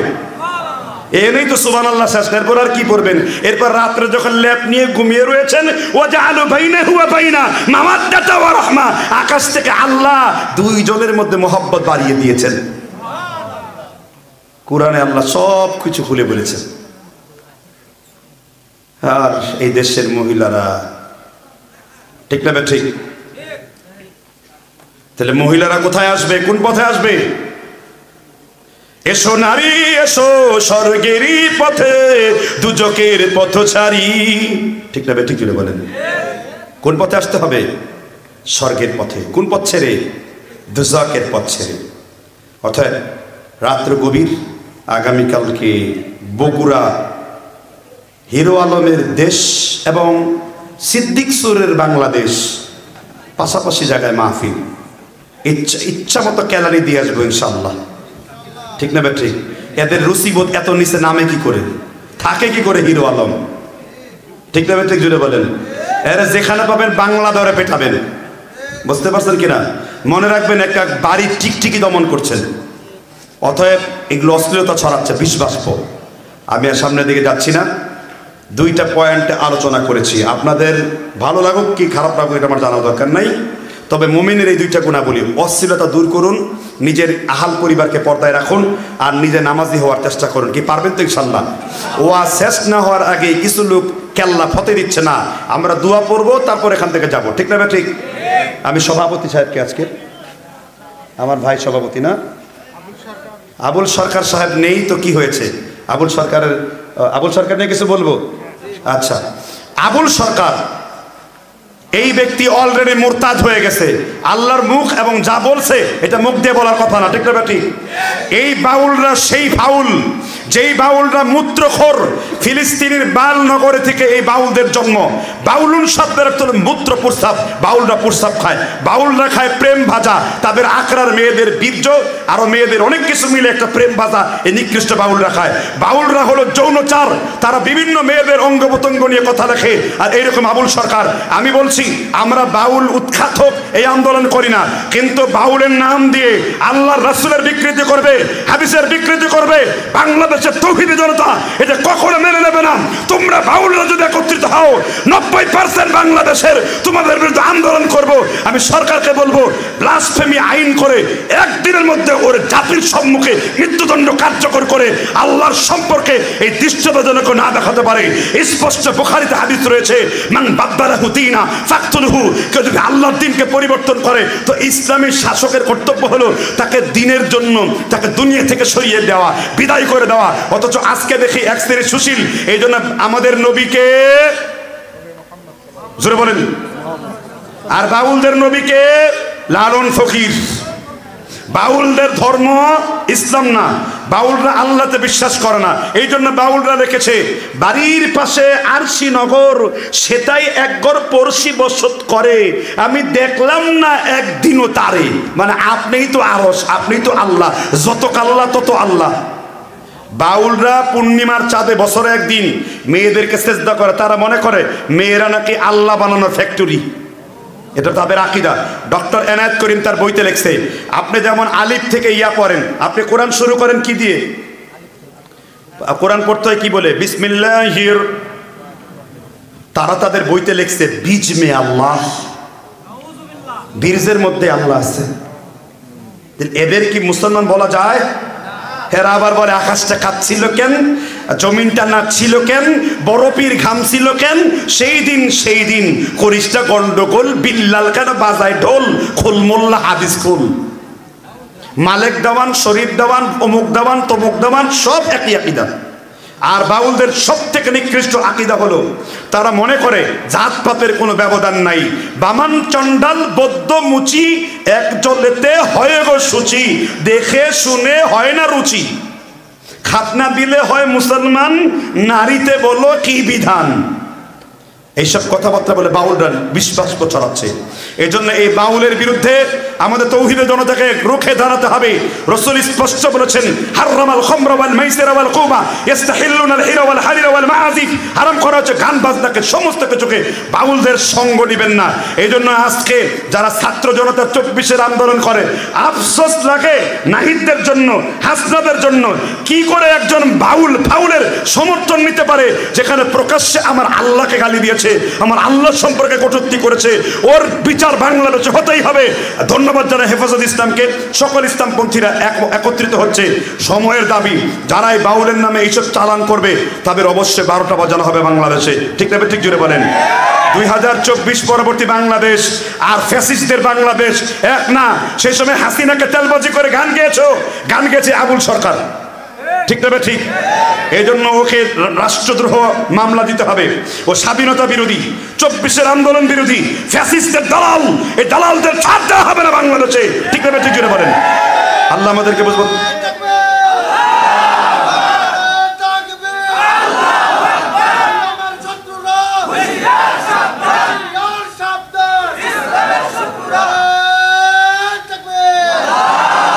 অতএব পুরা খেল খরচ শুনবেন। যেখানে বাউলদের দেখবেন এদেরকে আইনের আওতায় প্রশাসনকে ডাকবেন। যদি প্রশাসনের নাম্বার না থাকে আমার কাছ থেকে নেবেন, আমি পুলিশের অডিশনাল আইজি মাহবুবকে দিয়ে একটা ঠ্যাঙ্গানোর ব্যবস্থা করবো, আমি ধরিয়ে দেবো। সেই পাওয়ার আমাদের হাতে রয়েছে। যদি না থাকে প্রশাসন, চোখ না থাকে, সামনের দিকে বাংলাদেশের আলেমরাই এসপি নিয়োগ দিবে, আলেমরাই অডিশনাল আইজি নিয়োগ দেবে। আলহামদুলিল্লাহ শুরু হয়ে গেছে এই পর্ব। অলরেডি 50-54 জন বদল হয়ে গেছে না? ইনশাল্লাহ দুর্নীতি থাকবে না, ঘুষ থাকবে না, চাঁদাবাজি থাকবে না, অশ্লীলতা থাকবে না। তুমি তোমার বাউলগিরি করে খাও, লুচ্চামি করে খাও, আমরা সেটা বলছি না। তুমি কেন আমাদের ইসলাম ধর্ম নিয়ে কথা বলবে? কারণ তোমাদের ধর্ম ইসলাম না। আর এরপরে শেষ কথা বলছি, কোন বাউলের কজ্জিতে যদি জোর থাকে, নিজেকে মুসলমান প্রমাণ করে আসো পল্টন ময়দানে জনসম্মুখে তোমাদের সাথে বাহাস করি। যদি মায়ের একটা ফোঁটা দুধ পান করে থাকো, বাহাস করার জন্য আল্লাহর এই গোলাম সবসময় প্রস্তুত রয়েছে। কোথায় বসবো তোমরা বইলো, আমি বাহাস করতে রাজি আছি। ঠিক না? ঠিক করে বলেন। ওরা মুসলমান কিনা এটা প্রমাণ দিবে আগে কোরআন হাদিসের ভাষায়। ওরা মুসলমান। ডক্টর এনায়েত করিম তার 16 পৃষ্ঠায় বলছেন, আপনাদের কালেমা লা ইলাহা ইল্লাল্লাহ মুহাম্মদ, আর বাউলদের কালেমা লা ইলাহা ইল্লাল্লাহ লালন রাসূলুল্লাহ। এই হলো বাউলের আকীদা। ঠিক না? ঠিক। হ্যাঁ, এক কানা কয় আরেক কানা রে, চলো এবার ভবপুরে, নিজে খানা পচ্ছে না। কি বুঝাও তুমি এতে? লুচ্চামি। বাউল ধর্ম পুরোটাই লুচ্চামি, এর শুরু থেকে শেষ পর্যন্ত খালি লুচ্চামি। এই জন্য বাউলদের নবী লালন, আর নাস্তিকরাও আর বাউলরা একসাথে। বুঝতে পারছেন কিনা? নাস্তিক কেন বাউলদের পক্ষে? কারণ নাস্তিকদের দর্শন আর বাউলদের দিক দর্শন একটাই। বাউলরাও আল্লাহ অস্বীকার করে, নাস্তিকরাও কি অস্বীকার করে। বাউল সম্পর্কে আপনারা হয়তো জানা নাই, অনেক ধর্মীয় গানের তালে তালে কয়, তাহলে যে লালন যে বলছে তোরা কে কে যাবি নবীর নৌকোতে আয়, ওই বুড়া একটা আছে বাংলাদেশে, বুড়া ওয়াজ করে, বানায় বানায় কোরআন বলে, ওরে ধরে বেঁধে আমার খবর দিয়ে একদিন। ঠিক না? ঠিক। এই লোকটা এই কাজগুলো করে। আল্লাহ তাআলা বুঝবার তৌফিক দান করুক। আজ এই পর্যন্তই, অনেক কথা বললাম। আল্লাহ দিনের হক নিয়ে কথা বলেছি। আল্লাহ যেন আমাকে সহ আপনাদের হকের জন্য কবুল করেন। বুঝতে পারছেন কিনা? আমার ভালোবাসা প্রচারের জন্য। ঠিক না? ঠিক কিনা বলেন? আমি শুধু মুসলমানদের পক্ষে কথা বলতে এসেছি। আমি কোনো দলীয় অন্ধতা নিয়ে কথা বলবো না। সমগ্র মুসলমানরা আমার ভাই, আর মুসলমানদের যে কোনো ইস্যুতে আমার কথা বলতে হবে, এটা ইমানের দাবি। ঠিক না? ঠিক কিনা বলেন? আল্লাহ ওয়াকুল জাআল হাক্কু ওয়া যাহাকাল বাতিল ইন্নাল বাতিলা কানা যাহুকা। আজ এই পর্যন্তই। সুবহানাকাল্লাহুম্মা ওয়া বিহামদিকা আশহাদু আল্লা ইলাহা ইল্লা আনতা আস্তাগফিরুকা ওয়া আতুবু ইলাইক। আসসালামু আলাইকুম ওয়া রাহমাতুল্লাহি ওয়া বারাকাতুহু।